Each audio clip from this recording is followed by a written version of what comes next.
எஸ்தரின் புஸ்தகம் 9ஆம் அதிகாரத்திலிருந்து பார்க்க போகிறோம். அந்த 9ஆம் அதிகாரம் 1ஆம் வசனம் எஸ்தர் புஸ்தகத்தை வாசிக்கும் பொழுது, யூதரானவர்கள் தங்கள் பகைஞரை மேற்கொள்ளும்படிக்கு காரியம் மாறுதலாய் முடிந்தது. இந்த காரியம் மாறுதலாய் முடிந்தது அப்படிங்கிறது இந்த ஒரு இடத்துல மட்டுமே இல்லை. எஸ்தர் புஸ்தகம் ஃபுல்லாக பார்த்தீங்கன்னு சொன்னால் காரியம் மாறி மாறி நடந்துகிட்டே இருக்கும். நினைக்கிறது எதுவுமே அதில் நடக்காது. யார் நினைக்கிறதுமே அதில் நடக்காது. ஆமான் நினைக்கிறது நடக்காது, முர்தக்காய் நினைக்கிறது நடக்காது. ஒவ்வொன்றும் மாறி மாறி யூத ஜனங்கள் நினைச்சது நடக்காது, ஒவ்வொன்றும் நடக்காது. எல்லாமே மாறுதலாய் முடியும். பொதுவாக நாம் அத்தனை பேருக்குமே இந்த எஸ்தரின் புஸ்தகத்தில் நடக்கிற சம்பவங்களைப் போல் நிறைய காரியங்கள் நம்ம லைஃப்பில் நடக்கும். நாம் ஒரு எக்ஸ்பெக்டேஷன், அதாவது நான் சொல்லுவாங்க லைஃப் ஃபுல் ஆஃப் எக்ஸ்பெக்டேஷன்ஸ் அப்படின்னு சொல்லுவாங்க. எதிர்பார்ப்புகள் நிறைந்தது தான் வாழ்க்கை அப்படிம்பாங்க. ஆனால் பொதுவாக என்னை பொறுத்த வரைக்கும் நான் எனக்கு வச்சுருக்கிறது எப்படின்னா, more expectations will give more disappointments அப்படின்னு சொல்லுவாங்க. அதிக எதிர்பார்ப்பு என்ன செய்யும்? அதிக ஏமாற்றத்தை கொடுக்கும். எதிர்பார்ப்பே இல்லாத ஒரு வாழ்க்கை இருக்குது பாருங்கள், அதில் பார்த்தீங்கன்னு சொன்னால் ஏமாற்றமே இருக்காது. ஆனால் எதிர்பார்ப்பு இல்லாமல் இருந்தால் வாழ்க்கை சுவாரஸ்யமாக இருக்காது அப்படின்னு சொல்லுவாங்க. ஆனால் என்னை பொறுத்த வரைக்கும் எதிர்பார்ப்பு இல்லாமல் இருக்கிறது சுவாரஸ்யமாக தான் இருக்குது. ஆண்டவர் என்ன செய்வாருங்கிறத டெய்லி பார்க்கலாம். நமக்குன்னு ஒரு எக்ஸ்பெக்டேஷனே கிடையாது. அப்போ நாம் நினைக்கிறது அப்படியே ஆப்போசிட்டாக நடக்கும், அல்லது நாம் நினைக்கிற விஷயத்துக்கு பதிலாக வேறொன்றை கர்த்தர் செய்வார். பெரும்பாலும் இந்த எஸ்தரின் புஸ்தகத்தில் அப்படிப்பட்ட காரியங்களை நாம் தொடர்ச்சியாக பார்க்க முடிகிறது. அதாவது 4ஆம் அதிகாரத்திலிருந்து அந்த காரியங்களை நாம் ஒவ்வொன்றாக பார்க்கும் பொழுது அவர்கள் நினைக்கிற காரியம் ஒன்றுமே நடக்கவில்லை. ஒரு 4 காரியங்கள். ஏன் கடைசியாக அப்படி காரியம் மாறுதலாய் முடிந்ததுக்கு என்ன காரணம் அப்படிங்கிறதையும் நம்ம பார்த்துட்டு முடிக்க போகிறோம். முதலாவது ஒரு காரியம் மாறுதலாய் முடிந்தது என்ன அப்படின்னு சொல்லி பார்க்கலாமே. எஸ்தரின் புஸ்தகம் 6ஆம் அதிகாரம் 6வது வசனத்தையும் 7வது வசனத்தையும் வாசிங்க. ஆமான் உள்ளே வந்தபோது ராஜா அவனை நோக்கி, ராஜா கனம் பண்ண விரும்புகிற மனுஷனுக்கு என்ன செய்யப்பட வேண்டும் என்று கேட்டான். அதற்கு ஆமான் என்னையன்றி யாரை ராஜா கனம் பண்ண விரும்புவார் என்று தன் மனதிலே நினைத்து, இதான் அவன் எக்ஸ்பெக்டேஷன். என்ன இல்லாம வேற யாரையா இவர் ஆசீர்வதிக்க போறாரு, என்னை யார் கனப்படுத்த போறாரு அப்படின்னு சொல்லி ஆமான் நினைத்து கொண்டு அப்புறம் ராஜாவை நோக்கி, ராஜா கனம் பண்ண விரும்புகிற மனுஷனுக்கு செய்ய வேண்டியது என்னவென்றால், இதுதான் ஆமானுடையதான ஒரு எக்ஸ்பெக்டேஷன். இப்போ அவன் என்ன நினைக்கிறான்னா, ராஜா மனசுல ஒன்று இருக்குது, ராஜா ஒன்று நினைச்சிருக்கிறாரு. ஆனால் ராஜா என்ன சிச்சுவேஷனில் இருக்கிறாருன்னே தெரியாது. ராஜாவுடைய எண்ணம் என்ன, சித்தம் என்ன தெரியாது. ஆனால் ராஜா ஒரு கேள்வி கேட்ட உடனே அவனா ஒன்று நினச்சிக்கிட்டான், நம்மளை தவிர வேற யாரப்பா அவர் கனம் பண்ண போறாரு அப்படின்னு சொல்லி. அப்போ அவனுக்குள்ள ஒரு எண்ணம் இருக்கிறது. என்னன்னா, வேற யாரை கனப்படுத்த போறாரு, என்ன கனப்படுத்த இல்லாமல் வேற யார் இருக்கா இந்த ராஜ்யத்தில் அப்படின்னு சொல்லி அவனுக்கு ஒரு பெரிய நம்பிக்கை, தன்மேல ஒரு பெரிய நம்பிக்கை. ஆனால் வசனம் எப்படி அந்த சம்பவம் எப்படி போய் முடியுது அப்படின்னு கேட்டிங்கன்னா, 6ஆம் அதிகாரத்தில் ராஜா சொல்றாரு, இதே காரியத்தை நீ என்ன செய்ய, இப்போ நீ என்னென்னலாம் சொன்னியோப்பா அதை எல்லாத்தையும் போய் நீ என்ன பண்ணு, மொர்தெக்காய்க்கு போய் பண்ணுன்னு சொல்லிட்டார். இது அவன் எதிர்பார்க்காத ஒரு சம்பவம். பல நேரங்களிலே நாம் இப்படித்தான் கனப்படுத்த வேண்டும் என்று எதிர்பார்க்கப்படுகிறோம், உயர்த்தப்பட வேண்டும் என்று எதிர்பார்க்கப்படுகிறோம். நமக்கு ஒரு உயர்வு வரும் அப்படின்னு சொல்லி எதிர்பார்க்கிறோம். ஆனால் அந்த நேரத்தில் பார்த்தீங்கன்னா அந்த உயர்வு அப்படியே மாறி வேறு யார் கைக்காவது போயிடும், நம்ம கண்ணுக்கு முன்னாடியே போகும். நம்ம என்ன நினச்சிட்டு இருப்போம், நம்ம தான் அடுத்த ப்ரமோஷன், நம்ம தான் அடுத்து, நமக்கு அப்புறம் தான் இப்போது அவருக்கு அடுத்து நம்ம தான் வரப்போகிறோம் அப்படின்னு சொல்லி ஒரு பெரிய எதிர்பார்ப்பில் இருந்துகிட்டே இருப்போம். ஆனால் திடீர்னு என்ன நடக்கும்னு கேட்டிங்கன்னா, சம்மந்தமே இல்லாத ஆள் ஒருத்தர் அங்கே வந்துடுவாப்புல. இதில் என்ன ஆகும்னு கேட்டிங்கன்னு சொன்னால், இந்த ஆமான் கொஞ்சம் பரவாயில்லன்னு போய் நான் என்னன்னு கேட்டால், ஆமான் அப்படி சொன்ன உடனே ஆமான் தன்னை பற்றி நினச்சிக்கிட்டு ஐயோ பயந்து வீட்டுக்கு ஓடிட்டான். ஆனால் நம்ம என்ன பண்ணுவோம் தெரியுமா, இந்த ராஜாவுக்கு அறிவே இல்லை, என்னை விட்டுட்டு இன்னொரு ஆளை போய் இப்படி பண்ணுறாரு அப்படின்னு ராஜாவை திட்ட தொடங்கிடுவோம். இதுதான் நம்முடைய எக்ஸ்பெக்டேஷன், இதுதான் நம்முடைய சுபாவம். தேவன் உங்களுக்கு நியமித்ததை கண்டிப்பாக உங்கள் கையிலே கொண்டு வந்து கொடுப்பார், அதில் எந்த விதமான மாற்று கருத்தும் கிடையாது. ஆனால் தேவன் நியமித்திருக்கிற எல்லா காரியமும் உங்களுடைய தான் நம்ம நினச்சிக்க கூடாது. நாம் அப்படியே ஒரு சில நேரத்தில் சில காரியங்கள் நடக்கும்போது, உதாரணமாக நான் என்ன வச்சே சொன்னேனே, இந்த ஊழியத்தின் பாதையில் ஆரம்பிக்கும் பொழுது 20 வருஷத்துக்கு முன்னாடி ஒரு வெளிநாட்டில் வேலை செஞ்சுட்டு இருக்கும்போது ஆண்டவர் திடீர்னு ஊழியத்துக்கு போகணும்னு சொல்கிறாரு. ஒரு 6 மாதம் 8 மாதம் ஜோம் பண்ணுறோம். கர்த்தர் கடைசியாக ஃபைனலாக இல்லை நீ ஊழியத்துக்கு வரணும்னு சொல்லி ஆண்டவர் பேசின போது வேலையை குவிட் பண்ணிட்டு இங்கே வரும்போது என்ன கனவு தெரியுமா, சரி ஆண்டவர் இவ்வளோ தூரம் 8 மாதம் பேசி கூப்பிட்டு வராரு, வேலையை விட்டுட்டு இங்கே வரோம் அப்படின்னு நினச்சி உள்ளே வந்தால் 11 மாதம் ஒரு மீட்டிங் கூட இல்லை, ஒரு மீட்டிங் கிடையாது, ஒன்றும் கிடையாது. ஃபாஸ்டிங் ப்ரேயருக்கு போவோம், யாராவது கூப்பிடுவாங்க, போய் ப்ரேயருக்கு தான் கூப்பிடுவாங்க, மீட்டிங்க்கு கூப்பிட மாட்டாங்க, செய்தி கொடுக்க கூட மாட்டாங்க. போவோம், அவங்களோட ப்ரேயரில் உட்காருவோம், எல்லாரும் நல்லா சொல்லுவாங்க, நல்லா ஜெபம் பண்ணுறீங்க பிரதர், அடுத்த ஜெபத்துக்கு வந்துருங்கம்பாங்க. ஒருத்தர் கூட மெசேஜுக்கு கூப்பிட மாட்டாங்க. நம்ம வந்ததே எதுக்காக வந்தோம், ராஜா நம்மளை கனப்படுத்தி மேலே தூக்கிட்டு போகிறார் போல, எங்கேயோ போகிறோம் அப்படின்னு சொல்லி. கடைசியில் எல்லாருக்கும் சந்தேகம் வந்துருச்சு, நீ ஊழியத்துக்கு தான் வந்தியா இல்லை வேறு எதுக்காவது வந்தியான்னு. அந்த சந்தேகம் கடைசியாக எனக்கும் வந்துருச்சு, நம்ம ஊழியத்துக்கு தான் வந்தோமா, கர்த்தர் தான் கூப்பிட்டாரா. நம்மளுடைய எக்ஸ்பெக்டேஷன் என்ன, இப்படி நம்ம ஒரு எதிர்பார்ப்பு, இப்படி வரும் அப்படி வரும், இது நடக்கும் அப்படின்னு சொல்லி. ஆனால் ஆண்டவர் சொல்றாரு, இல்லை, கனப்படுத்த வேண்டும் என்ற ஒரு காலம் வரும்போது ஏற்ற காலத்தில் உங்களை உயர்த்தும்படிக்கு அவருடைய பலத்த கரத்துக்குள் அடங்கி இருங்கள். ஒரு நாள் வரும், கர்த்தர் உயர்த்துகிற காலம் ஒன்று வரும். அப்போ ஒரு கூட்டத்துக்கு என்ன இருக்குது, நாம நினைக்கும் போது அது நடந்துடணும், நாம நினைக்கும் போது அந்த உயர்வு வரணும். நம்மளை கர்த்தர் இப்போது ஆசீர்வதிச்சிருவார். அதாவது ஆண்டவர் வந்து உங்களுக்கும் எனக்கும் சிச்சுவேஷனுக்கு ஏற்ற மாதிரி நோட்டு எழுதுறவர் இல்லை, அந்தந்த காலகட்டத்துக்கு எழுதுகிற மாதிரி டைம் டேபிள் எழுதுறவர் இல்லை. அவர் நம் தாயின் கருவிலே உருவாகும் போதே எல்லாத்தையும் எழுதி வச்சுட்டார், மொத்தத்தையும் குறித்து வச்சுட்டார். புதுசாக ஒன்று ஆண்டவர் செய்ய போகிறதே இல்லை. இதில் வேற நம்ம புதுசாக வேற ஆண்டவருக்கு வேற அட்வைஸ் பண்ணுவோம். ஆண்டவரே, இந்த சிச்சுவேஷன் போயிட்டு இருக்கதே உங்களுக்கு தெரியுமா, நம்மளை ஆண்டவர் கைவிட்டுட்டார் அப்படிங்கிறது என்ன காரணம் அப்படின்னா, நாம இதில் இன்னொரு குடும்பம் ஒன்று இருக்குது, நாம உயர்த்தப்படலைங்கிறது வந்து ஒரு வருத்தம். நமக்கு எவன் பிடிக்காதோ அவனை உயர்த்தி இருப்பார்.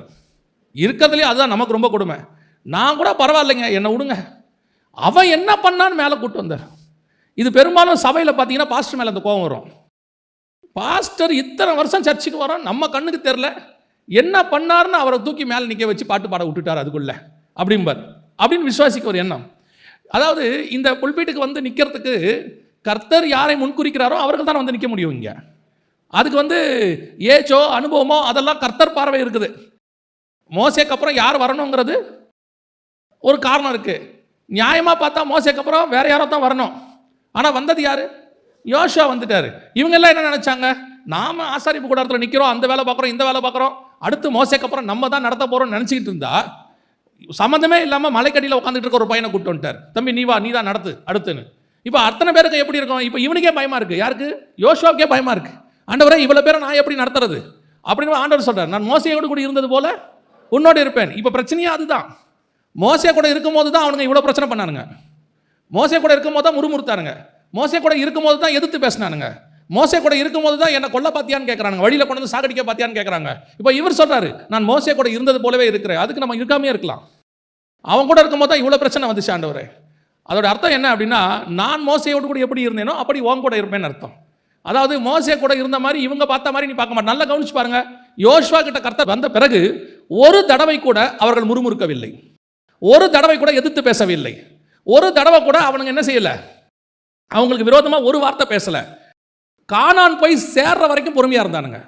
எதுக்கு உங்களுக்கு சொல்கிறேன் தெரியுமா? சில நேரத்தில் கர்த்தர் யாரை உயர்த்த வேண்டும் என்று வைத்திருக்கிறார்ன்றது கர்த்தருக்கு நல்லா தெரியும். இவனை கொண்டு வந்து இந்த நேரத்தில் இப்படி உயர்த்தினா அது நல்லதாக முடியும் அப்படின்னு ஆண்டவருக்கு தெரியும். காட் ப்ரீ பிளான்ட் எல்லாமே. நாம் நினச்சிக்கிட்டு இருக்கிற காரியம் நடக்காது. நாம் நினச்சிட்டு இருக்கிற காரியம் நடக்கணும்னு நினைக்கக்கூடாது. நாம் ஆண்டவருக்கு பிளான் கொடுக்க வேண்டியதில்லை. அவர்கிட்ட ஏற்கனவே ப்ளூ பிரிண்ட் இருக்குது. அவர் தான் அடிக்கடி சொல்லுவார், நான் உனக்கு காண்பித்த மாதிரியின் படியே நீ கட்டுவதற்கு, ஆமாம், நீ உன் இஷ்டத்தை யூஸ் பண்ணாதன்னு அர்த்தம். நீ எதுவுமே இம்ப்ளிமெண்ட் பண்ணிடாத. ஆல்ரெடி எவ்ரி திங் இஸ் ப்ரீ பிளான்ட். இன்னைக்கு இதுதான் இங்கே பிரச்சனை. இதில் இன்னொரு கூட்டம் இருக்குது, அது இதை விட கொடுமையான கூட்டம். ஆமான் கூட்டமே இங்கே இருக்குங்க. அது என்ன தெரியுமா?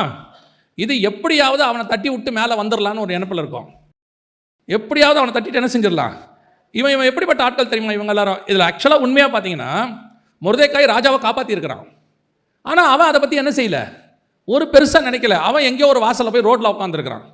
இது என்ன சொல்கிறது, ராஜா செலக்ட் பண்ணி மேலே வந்த ஆள். ஆனால் எஸ்தர் புஸ்தகத்தை நான் படித்த வரைக்கும் ஒன்று மட்டும் எனக்கு நல்லா தெரியுது, ஆமானை விட கொஞ்சம் அறிவு குறைவு தான் அந்த ராஜாவுக்கு. உடனே மோதிரத்தை கழட்டி கொடுத்துறான் எல்லார்ட்டையும். ஆமான்ட்டையும் கழட்டி கொடுத்துட்டான், மொர்தெக்காய்ட்டையும் கழட்டி கொடுத்துட்டான், யார் போய் கேட்டாலும் கழட்டி கொடுத்துட்டான் அந்த ராஜா, அகாஸ்வேரு ராஜா. அவன் என்ன பண்ணிட்டான், ஆமானத்துக்கு மேலே உட்கார வச்சுட்டான். உட்கார வச்ச உடனே ஆமான் மாதிரி ஆட்கள் இருப்பாங்க கொஞ்சம் பேர், இது வேலையே பார்த்துருக்காது, ஆனால் மேலே உட்காரணும்னு நினச்சிக்கிட்டே இருக்கும். அப்படி ஒரு குரூப் இருக்குது. இது வந்து இந்த ஆமான் குரூப்பு. இது வந்து சும்மாவே மேலே வந்து உட்காந்துக்கணும்னு நினைக்கும். இப்போ திடீர்னு இந்த எல்லா வேலையும் செஞ்சுட்டு ஒருத்தன் பின்னாடி உட்காந்துருப்பான். சில நேரத்தில் அப்படிப்பட்டவர்கள் நெருடலாக இருக்கும். என்ன நமக்கு ஒன்றுமே இல்லையே, ஒரு உயர்வு இல்லையே, ஒன்றுமே செய்யலையே, யாருமே கண்டுக்க மாட்டாங்களே. நான் சொல்கிறேன், யாருமே உங்களை கண்டுக்கவே வேண்டாம். உங்களை பரலோகம் பார்த்து கொண்டே இருக்கிறது. பரலோகம் ரிஜிஸ்டர் பண்ணிக்கிட்டே இருக்கு. நீங்கள் செய்கிற ஒவ்வொரு காரியமும் அவருடைய ஜீவ புஸ்தகத்தில் எழுதப்பட்டு கொண்டே இருக்கு, ஞாபக புஸ்தகத்தில் இருக்கு. அவர் வந்து நீதியுள்ள நியாயாதிபதி. ஒருத்தர் உண்மையாக வேலை செஞ்ச ஒருத்தனை கர்த்தர் விடவே மாட்டார். எனக்கு பைபிளில் ரொம்ப பிடிச்ச ஒரு விஷயம் என்ன தெரியுங்களா? தேவன் நம்ம உண்மையாக செஞ்ச ஒரு விஷயத்தை கூட, அன்றைக்கி செஞ்ச ஒரு விஷயத்தை கூட மிஸ் பண்ணாமல் பைபிளில் எழுதியிருப்பார். இந்த யாபேசுங்கிறவன் யாருனாவது உங்களுக்கு தெரியுமா? எதை பற்றி, அவனை பற்றின எந்த குறிப்பாக உங்ககிட்ட இருக்குதா? ஆனால் அவன் பண்ண ஒரு ஜெபம் மட்டும் அதில் இருக்கும். அவன் உண்மையாக ஒரு ஜெபம் பண்ணியிருக்கான். அந்த ஒரு ஜெபத்தை கூட விடாதபடிக்கு கர்த்தர் அதில் மென்ஷன் பண்ணி வச்சிருக்கிறார். அதையே மென்ஷன் பண்ணி வச்சிருப்பார்னா, நீங்கள் தேவனுக்கு உண்மையாய் செய்த அத்தனை காரியங்களையும் கர்த்தர் முன்குறித்து தான் வச்சிருக்கிறார். இன்னைக்கு பெரிய பெரிய ஊழியக்காரங்களாம் இருக்கிறாங்கல்ல, இவங்கெல்லாம் இன்னைக்கு பெருசாக இருக்கும் போது தான் நீங்கள் பார்க்குறீங்க, சரியா? ஆனால் இவர்கள் ரட்சிக்கப்பட்ட புதுசில் அவங்க சபையில் அவங்க எவ்வளோ உண்மை உள்ளவர்களாக இருந்தாங்கன்னு கர்த்தர் பார்த்ததுனால தான் இன்னைக்கு அவங்க பெரிய ஊழியக்காரராக மேலே வந்து உட்காந்துருக்கிறாங்க. ஆண்டவர் யாரையும் சும்மா கொண்டு வந்து மேலே உட்கார வைக்கிறது இல்லை. சும்மா இருந்துட்டு போட்டோம். நம்ம சாமுவேல் பார்த்தீங்கன்னு சொன்னால், தாவீது அண்ணன் இந்த ஈசாயோடைய முதல் பையனை பார்த்த உடனே என்ன பண்ணிடுவார் தெரியுமா? எழுந்திரிச்சு போய் அபிஷேகம் பண்ண போயிடுவார் ராஜாவா. அப்போ ஆண்டவர் சொல்வார், நீயோ முகத்தை பார்க்கிறாய், நானும் இருதயத்தை பார்க்குறேன். ஆள் பார்த்தா வாட்ட சாட்டமாக இருக்கான். அப்படி பார்த்த உடனே ஓ சூப்பர், இவனை தான் ராஜாவாக இருக்கும் போல அப்படின்னு சொல்லிட்டு இவன் எழுந்திரிச்சு போயிட்டான். ஆனால் தாவீது வரும்போது பார்த்தீங்களா சாமுவேல் என்ன பண்ணுவான்னு? அவனை பார்த்தாலே இப்போது 8 பேர் வீட்டில் 7 பேர் இல்லைன்னு ஆகிப்போச்சு. அப்போ மிச்சம் ஒருத்தன் தான் இருக்கான். அப்போ யாராக தான் இருக்கணும்? ராஜா. இது வந்து நார்மல் காமன் சென்ஸ் இல்லையா? Normal common sense. 8 கால் பூச்சிக்கு எத்தனை கால்னு கேட்ட மாதிரி. அப்போ பாருங்க, 8 பேர் வீட்டில் இருக்கான், 7 பேர் இல்லைன்ட்டாரு. அப்போ கண்டிப்பாக யார் தான்? 8ஆவதா உள்ளவன் தான். ஆனால் தாவீது வரும்பொழுது வசனம் சொல்லுகிறது, கர்த்தர் சாமுவேலை பார்த்து நீ எழுந்து அவனை அபிஷேகம் பண்ணு என்றார். அப்படின்னா என்ன அர்த்தம்? தாவீது வரும்போது இவர் என்ன பண்ணியிருக்காரு? உட்காந்தே இருக்காரு. ஆனால் முதல் பையன் வரும்போது என்ன பண்ணிட்டாரு? அது என்னன்னா, இவர் வெளியே பார்க்குறாரு, வாட்டா சட்டமாக இருக்கான். இவர் வரதை பார்க்குறாரு. இவன் பார்த்தா வனாந்தரத்தில் ஆடு மேய்ச்சிட்டு நல்லா விறுவிறுக்க தம்பி ஓடி வரான். நல்லா சோப்பாக தான் இருக்கான் பையன், பார்க்கறதுக்கு சிவந்த மேனி உள்ளவன் இருக்கு. ஆனால் ராஜா மாதிரி இல்லை இல்லையா? பார்க்கறதுக்கு என்ன மாதிரி இல்லை? ராஜா மாதிரி இல்லை. ஆனால் கர்த்தர் பார்வைக்கு அவன் தான் ராஜா. கர்த்தர் பார்வைக்கு அவன் ராஜாவாக தெரிகிறான். அதே தேவன் தான் இன்னும் உங்களையும் என்னையும் பார்த்து கொண்டே இருக்கிறார். அதே தேவன் தான் உங்களை என்னையும் செலக்ட் பண்ணி கொண்டு இருக்கிறார். ஏன் இன்னைக்கு செலக்ட் பண்ணாரு? இன்னைக்கு சில பெரிய ஊழியக்காரங்களாம் அன்னைக்கு ஒரு 15 வருஷத்துக்கு முன்னாடி வெளிப்படுத்தின விசேஷம் ஒரு பைபிள் ஸ்டடி எடுக்கிறதுக்கு என்னை வர சொல்லியிருந்தாங்க ஒரு நாட்டில். ஸோ ஃப்ளைட்லாம் டிக்கெட்லாம் போட்டு கொடுத்தாங்க. போய் இறங்கிட்டு ஏர்போர்ட்டில் நிற்கிறேன். அவர் ஒரு சீனியர் பாஸ்டர். அவர் வந்தார். அவர் அப்போ தான் என்னை பார்க்குறாரு. ஃபஸ்ட்டு காரை விட்டு இறங்கினார். இப்படி என்னை பார்த்தாரு. நீங்களா வெளிப்படுத்தின விசேஷம் எடுக்கிறீங்க அப்படின்னாரு. ஆமாண்ணே. எந்த பைபிள் காலேஜ் படிச்சிங்கன்னாரு. எந்த பைபிள் காலேஜும் போகலன்னு. சரி வாங்க. இவ்வளோ தான் வரவேற்பு. அவர் எதிர்பார்த்தது என்னன்னா, வெளிப்படுத்தின விசேஷம்னா நல்ல ஆள் பார்க்க ஸ்டவுட்டாக, நல்ல ஹைட்டாக, கம்பீரமாக பிரைஸ் த லார்ட் அப்படி அந்த பிரைஸ் த லார்டை கொஞ்சம் ஏற்ற இறக்கத்தோடு சொன்னால் தான் நல்ல ஊழியக்கார். தெரியுமா உங்களுக்கு? வேத பண்டிதராக இருந்தால் அவர் எப்படி சொல்லணும்? பிரைஸ் த லார்டை, பிரைஸ் த லார்ட், நல்லா இருக்கீங்களோ அப்படி கேட்டால் தான் அவங்க பாஸ்ட்டாக ஒத்துப்பாங்க ஒரு காலத்தில். இப்போ என்னெல்லாம் அவங்க ஒத்துக்கவே இல்லை ஆரம்பத்தில். அதுவும் வெளிப்படுத்தின விசேஷம்னா ஒத்துக்கவே இல்லை. கன்ஃபார்மாக நான் எடுக்க மாட்டேன்னு முடிவு பண்ணிட்டாங்க. எதுக்கு சொல்கிறேன்? வெளியே பார்க்குறாங்க. ஆனால் கர்த்தர் பார்த்து வச்சிருக்கிறார். இன்னைக்கு இல்லை, நீ முதல்ல உன் சபையில் ஒரு நாள் பாய் போட்டல்ல, ஒரு நாள் உங்கள் சபையில் உட்காந்து பெருக்குனீங்கல்ல, யாருக்கும் தெரியாத போது டாய்லெட்டை க்ளீன் பண்ணீங்கல்ல, அன்னைக்கே கர்த்தர் முடிவு பண்ணி வச்சிருக்கிறார். ஒரு நாள் உனக்கு ராஜவஸ்திரம் தரித்து குதிரையின் மேல் உட்கார வைத்து உன்னை ஊர் முழுக்க இவன் என்னுடைய பையன் என்று சொல்ல வைப்பேன் என்பதை கர்த்தர் அன்னைக்கே நிர்ணயம் பண்ணிட்டார். காரியம் மாறுதலாய் முடிந்தது. எல்லாரும் நினச்சாங்க இவன் தான் சொல்லி, அவனே நினச்சா நான் தான் சொல்லி. ஆனால் கர்த்தருடைய பார்வை மொர்தெக்காயின் மேல் இருக்கிறது. எப்பவுமே நினச்சிக்காதீங்க எல்லாத்துக்கும் நம்ம தானும் நினச்சிக்க கூடாது. ஆண்டவர் சிலரை உயர்த்தும் போது இன்னொரு விஷயத்தையும் நல்லா புரிஞ்சுக்கோங்க. இதில் கர்த்தர் ஒருத்தனை உயர்த்தும் போது அந்த உயர்வுக்கு நீங்கள் ஒப்புக் கொடுங்கள். புரியுதா? இவனுக்கா இந்த ஆளுக்கா அதெல்லாம் என்னால் முடியாது. சவுலை தேவன் ராஜாவாக ஏற்படுத்தின உடனே ஜனங்கள் என்ன சொன்னாங்களாம்? பேலியாளின் மக்கள் என்ன சொன்னாங்களாம்? இவனா நமக்கு ராஜா. பல நேரங்களில் நம்ம அப்படி தான் இருக்கிறோம். சிலரை கர்த்தர் உயர்த்தும் போது, வேலை ஸ்தலத்தில் நீங்கள் இருப்பீங்க, உங்களை விட கொஞ்சம் எக்ஸ்பீரியன்ஸ் கம்மியான ஆளாக இருப்பார், படிப்பு குறைவாக இருப்பார். திடீர்னு அந்த ஆளை தூக்கி உங்களுக்கு மேலே உட்கார வச்சுருவாங்க. ஏன் தெரியுமா கர்த்தர் அப்படி வைக்கிறாரு? உன்னுக்குள்ளே இருக்கக்கூடிய அந்த பெருமைகள் கொஞ்சம் இருக்குது, அதையெல்லாம் உடைக்க வேண்டும் என்று கர்த்தர் விரும்புகிறார்.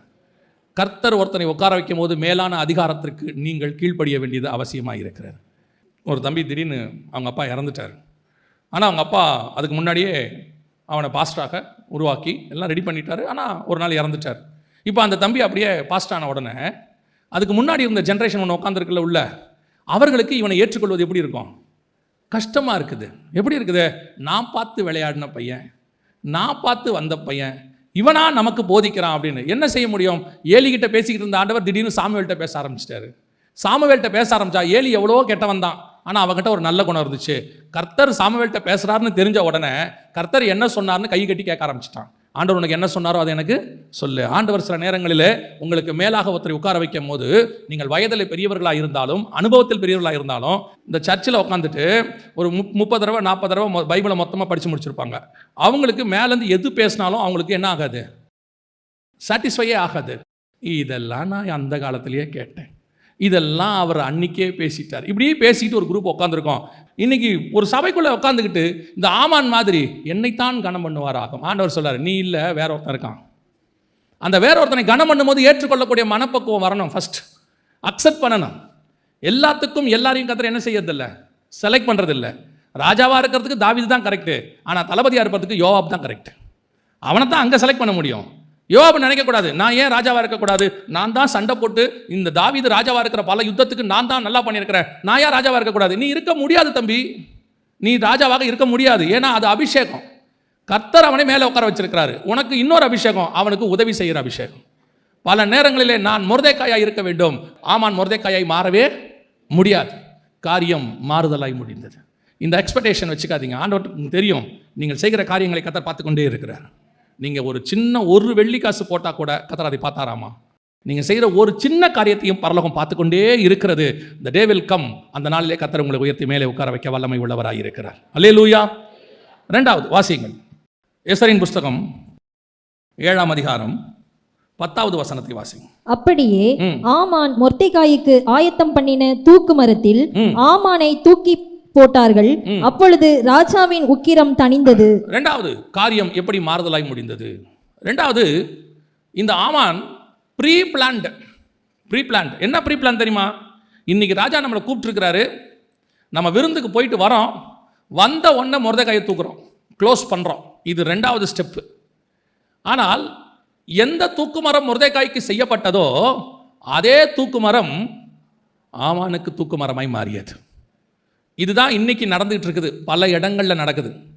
பல நேரத்தில் நம்ம யோசிக்கிறோம்ல, இந்த இஸ்ரேல் காசா பிரச்சனையை எடுத்துக்கோங்களேன். இஸ்ரேல் காசா பிரச்சனையை பற்றி மீடியாஸ் என்ன சொல்லுது அதெல்லாம் ஒரு பக்கம் இருக்கட்டும், மீடியா சொல்கிறது ஒரு பக்கம் இருக்கட்டும், மக்களுடைய கருத்து ஒரு பக்கம் இருக்கட்டும். நான் எப்பவுமே சொல்வேன், பைபிள் என்ன சொல்லுதுங்கிறது தான் முக்கியம். ஏன்னா மனுஷ கருத்து மாறும், இது தேவனுடைய திட்டம், இது மாறவே மாறாது. இந்த காசா பிரச்சனை மட்டும் இல்லை, இஸ்ரவேலுக்கு விரோதமாக எழும்பின அத்தனை பேருடைய பிரச்சனை இங்கிருந்து ஆரம்பிக்குது. இங்கே மொர்தெகாய்க்கு மட்டும் இந்த பிரச்சனை ஆரம்பிக்கல, மொர்தெகாயை சேர்த்து யூதர்களுக்கு அத்தனை பேருக்கு இந்த பிரச்சனை ஸ்டார்ட் ஆயிருச்சு. அங்கே இன்னைக்கு உள்ள மாதிரியே அன்னைக்கும் ஸ்டார்ட் ஆயிருச்சு. என்ன நடந்துச்சு பார்க்கறதுக்கு எப்படி இருக்குது? மொர்தெகாய் ஆமானுக்கு எந்த விதமான மரியாதையும் கொடுக்கல. அவன் ஆமான் வரும்போது போகும்போது சல்யூட் அடிக்கல. கேட்டால் சொல்கிறான் நான் யூதன். அவன் சொன்னது என்னது? நார்மலாக கேட்டு பாருங்க, நார்மலாக சொல்லி பாருங்க. இதை சொன்ன உடனே அத்தனை பேருக்கு என்ன தோணும் தெரியுமா? யூதனுங்களுக்கு திமிரு ஜாஸ்தி. இந்த ஸ்டேட்மெண்ட்டை சொல்லி பாருங்க. இப்போ இந்த இன்சிடென்ட்டை சொல்லுங்களேன். ராஜா முத்திரை மோதத்தை ஆமானுக்கு கொடுத்து விட்டார், ஆமானை எல்லாரும் வணங்க வேண்டும் என்று யார் சொன்னது? ராஜா சொல்லி இருக்கிறார். ஆனால் வசனம் என்ன சொல்லுது? மொர்தெகாய் மட்டும் அவனை என்ன செய்யலையாமா? வணங்கவே இல்லையாமா. நீ ஏன்டா வணங்கலன்னு கேட்டா அவன் சொல்ற ஒரே ஒரு வார்த்தை என்னது? நான் யூதன். இப்போ இந்த ஸ்டேட்மெண்ட்டை வச்சுக்கிட்டு இதை மட்டும் பாருங்களேன், எப்படி இருக்கும் தெரியுமா? எவ்வளோ திமிரு இந்த யூதனுக்கு பாருங்க. ராஜா எல்லாரையும் வணங்க வேண்டும் என்று சொல்லுகிறார், இவன் என்ன சொல்றான்? வணங்க முடியாதுன்னு சொல்றான். அப்போனா இந்த யூதனுக்கு எவ்வளோ திமிரு இருக்கும். இப்படி தான் பார்க்கறதுக்கு தெரியும், வெளியே பார்க்கறதுக்கு அப்படி தான் தெரியும். உள்ள கொஞ்சம் போய் படிச்சு பாருங்க. ஏன் அவன் வணங்கலைங்கிறதுக்கு காரணம் இருக்குது அந்த இடத்துல. ஏன் ஆமானை வணங்கவில்லை, அவன் ஏன் ராஜாவை கனப்படுத்துகிறான், ஏன் ஆமானை வணங்கவில்லைங்கிறதுக்குலாம் உள்ள ரீசன் இருக்கு. அவங்க செய்கிற காரியங்கள் எல்லாம் பார்த்துட்டே இருக்கிறான். இந்த ஆமான் யூதர்களுக்கு என்ன செய்கிறான், யூதர்களுக்கு விரோதமாக என்ன பண்ணுறான். அவனுக்கு பேர் துஷ்ட ஆமான். என்ன ஆமான்? துஷ்ட ஆமான். அவன் வணங்க மாட்டேங்கிற முடிவுக்கு வந்துட்டான். இப்போ நீங்கள் உள்ளே போய் படித்து பார்த்தீங்கன்னா தான் தெரியுது, யூதன் செஞ்சதுக்கு என்ன இருக்குது? ஒரு காரணம் இருக்கிறது அப்படின்னு இருக்கு. நீங்கள் இதை ஃபுல்லாக படித்து பாருங்களேன். வெளிப்படையாக நீங்கள் நார்மலாக படிச்சிங்கன்னா எஸ்தரும் மொர்தெகாயும் சேர்ந்து யூதர்களுக்கு விரோதமாக இருந்த எல்லாரையும் க்ளோஸ் பண்ணி போட்டாங்கன்னு இருக்குது. நார்மலாக இருக்கும்போது படிச்சு பாருங்க. ஆனால் உள்ள கொஞ்சம் டீப்பாக போய் படிச்சு பாருங்க. அதுக்கு முன்னாடி அத்தனை பேரும் யூதர்களை கொலை பண்ணுவதற்கு டேட்டை ஃபிக்ஸ் பண்ணிட்டாங்க. 13ஆம் தேதி இவங்களை க்ளோஸ் பண்ணுறோன்னு முடிவு பண்ணிட்டாங்க, 12ஆம் மாதம் 13ஆம் தேதி. ஆனால் அந்த விஷயம் பின்னாடி தான் வருது. முன்னாடி படிக்கும்போது பார்த்தீங்கன்னா எஸ்தரும் மொர்தெகாயும் சேர்ந்து எல்லாரையும் கொலை பண்ணிட்டாங்க. அப்படிதான். அந்த மாதிரி தான் இன்னைக்கும் சரி, யூதர்களுக்கு விரோதமாக வரக்கூடிய செய்திகள் எல்லாமே பார்க்கறதுக்கு மீடியாவில் எல்லாரும் சொல்றாங்க, இந்த யூதர்கள் பாருங்க பாலஸ்தீனத்தில் இந்த மாதிரி பண்ணிட்டாங்க அப்படின்றாங்க. யூதர்கள் பண்றதுக்கு முன்னாடி யூதர்களை என்ன பண்ணாங்க, அவனுடைய ரியாக்ஷனை தான் நம்ம பார்க்குறோமே ஒழிய, for each and every reaction opposite reaction சொல்லுவாங்க. For each and every action என்ன நடந்துச்சு, என்ன பண்ணான். சில ஆட்கள் இருக்காங்க நம்மக்கிட்ட உட்காந்து பொறுமையாக கோவப்படுத்துவான். பார்த்துருக்கீங்களா? நம்மளை டென்ஷன் படுத்துறானே, அவன் எப்படி டென்ஷன் படுத்துவான் தெரியுமா?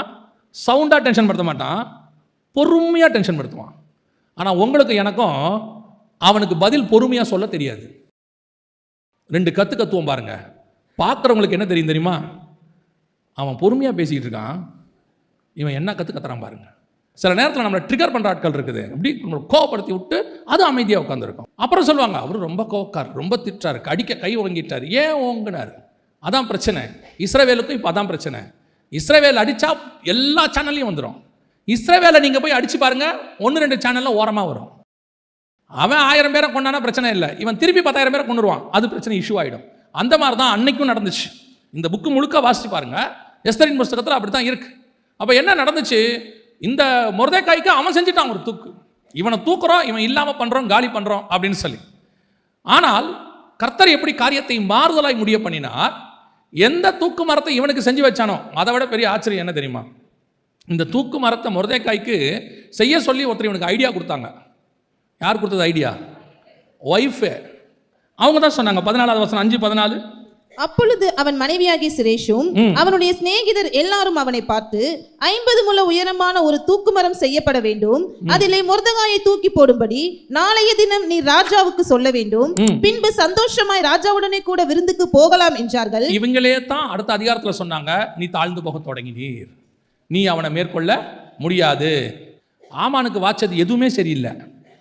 மனைவியும் அதே தான், ஃப்ரெண்ட்ஸும் அதே தான். அவன் தான் இந்த ஐடியா கொடுத்தவனே ஆமானுக்கு, இந்த மொர்தெகாய்க்கு இந்த மரத்தை செஞ்சிருன்னு. அவனே தான் அடுத்த அதிகாரத்தில் சொல்கிறான், இல்லை உன்னால் மேற்கொள்ளவே முடியாது. இதுதான் ஆமான் மாதிரி ஆட்களுக்கு நேரிடும். இவன் சுய புத்தி இல்லாதவன். இவன் ஒரு மரத்தை செஞ்சுட்டு அவன் பேச்சை கேட்டு அதுவே கடைசியில் அவனுக்கு என்னவா மாறிடுச்சு, தூக்கு மரமாக மாறிடுச்சு. இன்றைக்கும் இப்படி ஒரு கூட்டம் இருக்கு.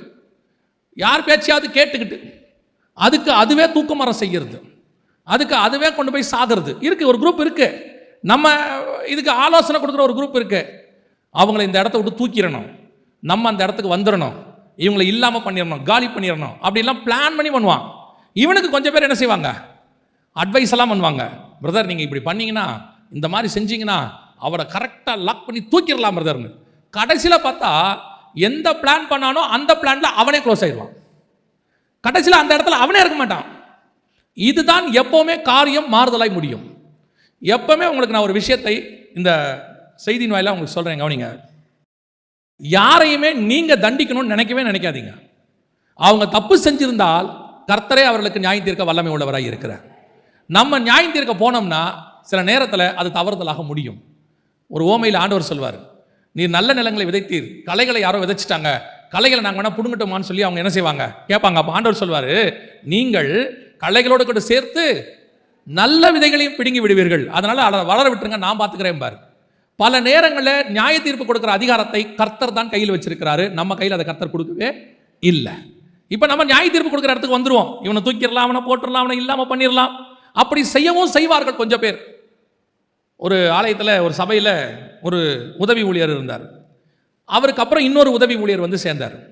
அவருடைய வேலையே என்னன்னா, போதகர்கிட்ட போய் எல்லாரையும் போட்டு கொடுக்கறது. அதான் அவருடைய வேலையே. அதான் ஒரு நல்ல மனுஷனை என்ன பண்ணிட்டார், போட்டு கொடுத்துட்டார். போட்டு கொடுத்து அவரை பற்றி சில விஷயங்கள்லாம் சொன்ன உடனே அந்த ஊழியக்காரரும் அதை நம்பிட்டு அந்த மனுஷனை அனுப்பிட்டார். இப்போ அந்த இடத்துக்கு இவன் வந்துட்டான். இவனுக்கு ஒரே சந்தோஷம். என்ன சந்தோஷம், அந்த போஸ்டிங்க்கு நம்ம வந்துட்டோம், அவனை தூக்கிட்டோம் அப்படின்னு. 3 வருஷம்தான், கரெக்டாக 3 வருஷம். எவன் இன்னொருத்தனை தூக்கிட்டு அந்த இடத்துக்கு வந்தானோ அவன் மேலே திருட்டு பழியை சுமத்தி அவனை அந்த ஊழியத்தை விட்டு தூக்கிட்டார். தூக்கினதான் அதே போதகர் தான். அப்போது அந்த தூக்கப்பட்ட பிறகு அந்த மனுஷன் என்கிட்ட வந்து பேசும்போது சொன்னார், பாருங்க பாஸ்டர் விசாரிக்காம என்னை அனுப்பிச்சி விட்டாருன்னாரு. நான் கேட்டேன், ஏன் அனுப்பினாரு? இல்லை, என் மேலே இந்த மாதிரி ஒரு பழி சொல்லிட்டாரு, அதுக்கு காரணம் தெரியுமான்னாரு. நான் சொன்னேன், எனக்கு காரணம் வேற ஒன்று இருக்குது தெரியும், நீங்கள் சொல்கிற காரணம் இல்லைன்னு. என்னன்னாரு, நீ ஒருத்தனை தூக்கணும் இல்லை 3 வருஷத்துக்கு முன்னாடி, இப்போ உன்னை கர்த்தர் தூக்கிட்டார், அவ்வளோதான். நீ எதை விதைத்தாயோ அதையே அறுப்பாய். யாருக்கும் தீங்கு நினைக்கிற சுபாவத்தை மட்டும் வச்சுக்காதீங்க. ஒருவேளை அவர்கள் தீங்கு நினைத்தவர்களாக இருந்தாலும் ஜஸ்ட் அப்படியே இக்னோர் பண்ணிட்டு போயிட்டே இருங்க. கர்த்தர் நமக்காக வழக்காட வல்லமை உள்ளவராக இருக்கிறார். யாருக்கும் தூக்கு மரத்தை மட்டும் நீங்கள் செஞ்சிடாதீங்க. இவனை அப்படி பண்ணிடலாம், இப்படி பண்ணிடலாம், தூக்கிடலாம், அதை பண்ணிடலாம், இதை பண்ணிடலாம். ஒரு நாளும் அந்த காரியம் வாய்க்காது. அப்படியே அது வாய்த்தாலும் ஒரு நாள் அதே காரியம் உங்களுக்கு விரோதமாக திரும்பும். நம்மகிட்ட அந்த வேலையை கர்த்தர் கொடுக்கவே இல்லை. நீங்கள் என்ன செய்யணும் தெரியுமா, அந்த நேரத்தில் வரும்போது அப்படியே பொறுமையா அப்படியே தேவன் கையில் ஒப்படைச்சிட்டு போயிட்டே இருக்கணும். சில வருஷங்களுக்கு முன்பாக, ஒரு 7 வருஷத்துக்கு முன்னாக, ஒரு சில ஊழியர்கள்லாம் எழும்பி சில காரியங்களை எல்லாம் சொல்லி அவங்க எப்படியாவது என் ஊழியத்தை ஒழிச்சிடணும்னு டிசைட் பண்ணாங்க. அவங்க எல்லாம் சேர்ந்து முடிவு எடுத்தாங்க. அப்போ நான் வந்துட்டு நாகர்கோயிலில் ஊழியத்தில் இருக்கிறேன். அங்கே ஒரு சீனியர் பாஸ்டர் இருக்கிறார், அவருக்கு 73 வயசு. அவர் சர்ச்சில் தான் எனக்கு அப்போ மீட்டிங். ரொம்ப மனசு துக்கமாயிருச்சு. அப்போ அவர்கிட்ட போய் அன்றைக்கி நைட்டு பேசிகிட்டு இருந்தேன், மீட்டிங் முடிச்சுட்டு, பாஸ்டர் இந்த மாதிரிலாம் பண்ணுறாங்க, என்ன பண்ணுறதுனே தெரியல பாஸ்டர் அப்படின்னும் போது அவர் சொன்னார், பாஸ்டர் நீங்கள் பண்ணது அவங்க சொன்னபடி நீங்கள் செஞ்சுருந்தீங்கன்னா, அந்த தப்பு செஞ்சுருந்தீங்கன்னா தேவன்கிட்ட போயிட்டு மன்னிப்பு கேட்டு ஒப்புரவாயிடுங்க. தேவன் மன்னிக்க வல்லமை உள்ளவராக இருக்கிறார். ஒருவேளை அவர்கள் சொல்லுகிறபடி நீங்கள் செய்யலைன்னா கவலையே படாதீங்க, கர்த்தர் அதை அவர்கள் தலையின் மேலே திருப்புவதற்கு வல்லமை உள்ளவராக இருக்கிறார். ஆனால் ஒன்று மட்டும் நிச்சயம், கர்த்தரை விட்டு மட்டும் போயிடாதீங்கன்னு சொன்னார். அது அனுபவத்தில் அவர் சொன்ன வார்த்தை. யாருக்கு விரோதமாக ஒரு வார்த்தையும் பேசாதீங்கன்னு சொன்னார். உண்மை, நான் சொல்கிறேன், ஒருத்தருக்கு விரோதமாக பேசலை, விட்டுட்டேன், அப்படியே விட்டுட்டேன். ஆனால் இன்றைக்கும் நான் சொல்லுவேன், யார் யாரெல்லாம் தீங்கு பேசினாங்களோ, யார் யாரெல்லாம் எதிராக பேசினாங்களோ அத்தனை பேரையும் வந்து ஒப்புரவாகும்படி கர்த்தர் வைத்திருக்கிறார். அவர்களே வந்து சேரும்படி கர்த்தர் பண்ணி வச்சிருக்கிறாரு. நான் போய் அவர்கிட்ட கேட்க வேண்டிய அவசியமே இல்லை. நான் என் ஊழியத்தை மட்டும்தான் பண்ணிட்டு இருந்தேன், வேற எதையுமே செய்யலை. ஆனால் ஒன்று நடந்தது, கர்த்தர் காரியத்தை மாறுதலாய் முடிய பண்ணினார். உங்கள் ஊழியத்தை, உங்கள் அபிஷேகத்தை, உங்களுக்கு கர்த்தர் கொடுத்ததை, அல்லது உங்களுக்கு கொடுத்த பொறுப்பை, அல்லது உங்களுக்கு கொடுத்த வேலையை கர்த்தரை தவிர வேற யாரும் உங்கள் கையிலிருந்து எடுக்கவே முடியாது. காரணம், அதை கொடுத்தவர் கர்த்தர். யார் வேணாலும் தூக்குமாற செய்யட்டும், யார் வேணாலும் சொல்லட்டும், உன்னை இன்னைக்கு தூக்கிடுவேன், காணாம பண்ணிடுவேன், சர்ச் இல்லாமல் பண்ணிடுவேன், இல்லை உன்னை இல்லாமல் பண்ணிடுவேன், நாளைக்கு இந்நேரம் நீ இருக்க மாட்டேன். எலியாவை பார்த்து ஒரு வார்த்தை சொல்லிச்சு அந்த அம்மா, நாளைக்கு இந்நேரம் உன் தலை இருக்காதுன்னு சொன்ன அம்மா செத்து போச்சு. எலியா கடைசி வரைக்கும் சாகவே இல்லை. அந்த தேவன் இன்னும் ஜீவனோடு கூட இருக்கிறார். அந்த தேவன் ஒரு நாளும் உங்களை என்னை கைவிட போகிறதே கிடையாது. சொல்கிறவன் சொல்லட்டும், தூக்குமரம் செய்யட்டும், சொல்லவே சொல்லட்டும், என்ன வேணாலும் சொல்லட்டும், இதோட முடிஞ்சிருச்சுன்னு சொல்லட்டும். முடிஞ்சிருச்சுன்னு கர்த்தர் சொன்னால் தான் முடிஞ்சிச்சு. மனுஷன் சொன்னால் முடிஞ்சிச்சு கிடையவே கிடையாது. அவங்க வேணால் சொல்லட்டும், உன் வாழ்க்கையில் இதோட உன்னை க்ளோஸ் பண்ணிட்டேன், உனக்கு இதுக்கப்புறம் எதுவும் கிடையாது. சில நேரங்களில் டாக்டர் சொல்லிடுவாங்க, என்ன சொல்லிடுவாங்க தெரியுமா, இனிமேட்டு உங்களுக்கு குழந்தையே பிறக்காது அப்படின்றவாங்க. அவ்வளோதான். அதுக்கப்புறம் பார்த்து ஆண்டவர்கிட்ட போய் நீங்கள் ஜெபம் பண்ணீங்கன்னா கர்த்தர் மிராக்கிளாக குழந்தை கொடுப்பார். கர்த்தர் ஏன் வெயிட் பண்ணார் தெரியுமா? அவங்க அந்த தூக்குமரம் செய்கிற வரைக்கும் கர்த்தர் வெயிட் பண்ணிகிட்டே இருப்பார். ஏன்னா தூக்குமரம் செஞ்சால் தானே அதில் அவங்கள போட முடியும். உங்களுக்கு அந்த ரிப்போர்ட் வர வரைக்கும் கர்த்தர் வெயிட் பண்ணிகிட்டே இருப்பார். நீங்களும் எல்லா ஹாஸ்பிட்டல் போயிடுவீங்க, எல்லா டாக்டரும் பார்த்துருவீங்க, எல்லாம் பண்ணிவிட்டு கடைசியாக மெடிக்கல் ரிப்போர்ட் கையில் இருக்கும், உங்களுக்கு குழந்தை பிறக்காது அப்படின்னு. இப்போ அந்த மெடிக்கல் ரிப்போர்ட்டை கையில் வச்சுக்கிட்டு நீங்கள் ஜெபம் பண்ணி பாருங்கள், கர்த்தர் பிள்ளையை கொடுக்க வல்லமை உள்ளவராக இருக்கிறார். இப்போ நீங்கள் போய் டாக்டர்கிட்ட சொன்னீங்கன்னா அவங்க என்ன சொல்லுவாங்க தெரியுமா? அடுத்த வார்த்தை, இட்ஸ் அ மெடிக்கல் மிராக்கிள் அப்படிம்பாங்க. அது மெடிக்கல் மிராக்கிள் இல்லை, காட்ஸ் மிராக்கிள். மெடிக்கலில் ஏது மிராக்கிள்? மெடிக்கலில் மிராக்கிளே கிடையாது. மிராக்கிள் கர்த்தர்கிட்ட தான் இருக்குது. எப்போ தூக்குமரம் செய்கிறானோ நீங்கள் நினச்சிக்கணும், அந்த தூக்கு மரத்தில் அவன் தான் விழப்போகிறான், நீங்களும் நானும் விழப்போகிறது கிடையாது. ஆனால் வரும், தூக்குமரம் ரெடி ஆகிடும், எல்லாம் செஞ்சிருவாங்க, கண்ணுக்கு முன்னாடி கொண்டாந்துருவாங்க, உன்னை க்ளோஸ் பண்ணுறேன்னு முடிவு பண்ணி சொல்லிடுவாங்க. ஆனால் ஒன்று மட்டும் நீங்கள் தெரிஞ்சுக்குங்க, தூக்கு மரத்தில் கர்த்தர் என்னை ஒரு நாள் என்ன செய்ய மாட்டார், போட அனுமதி கொடுக்கவே மாட்டார்.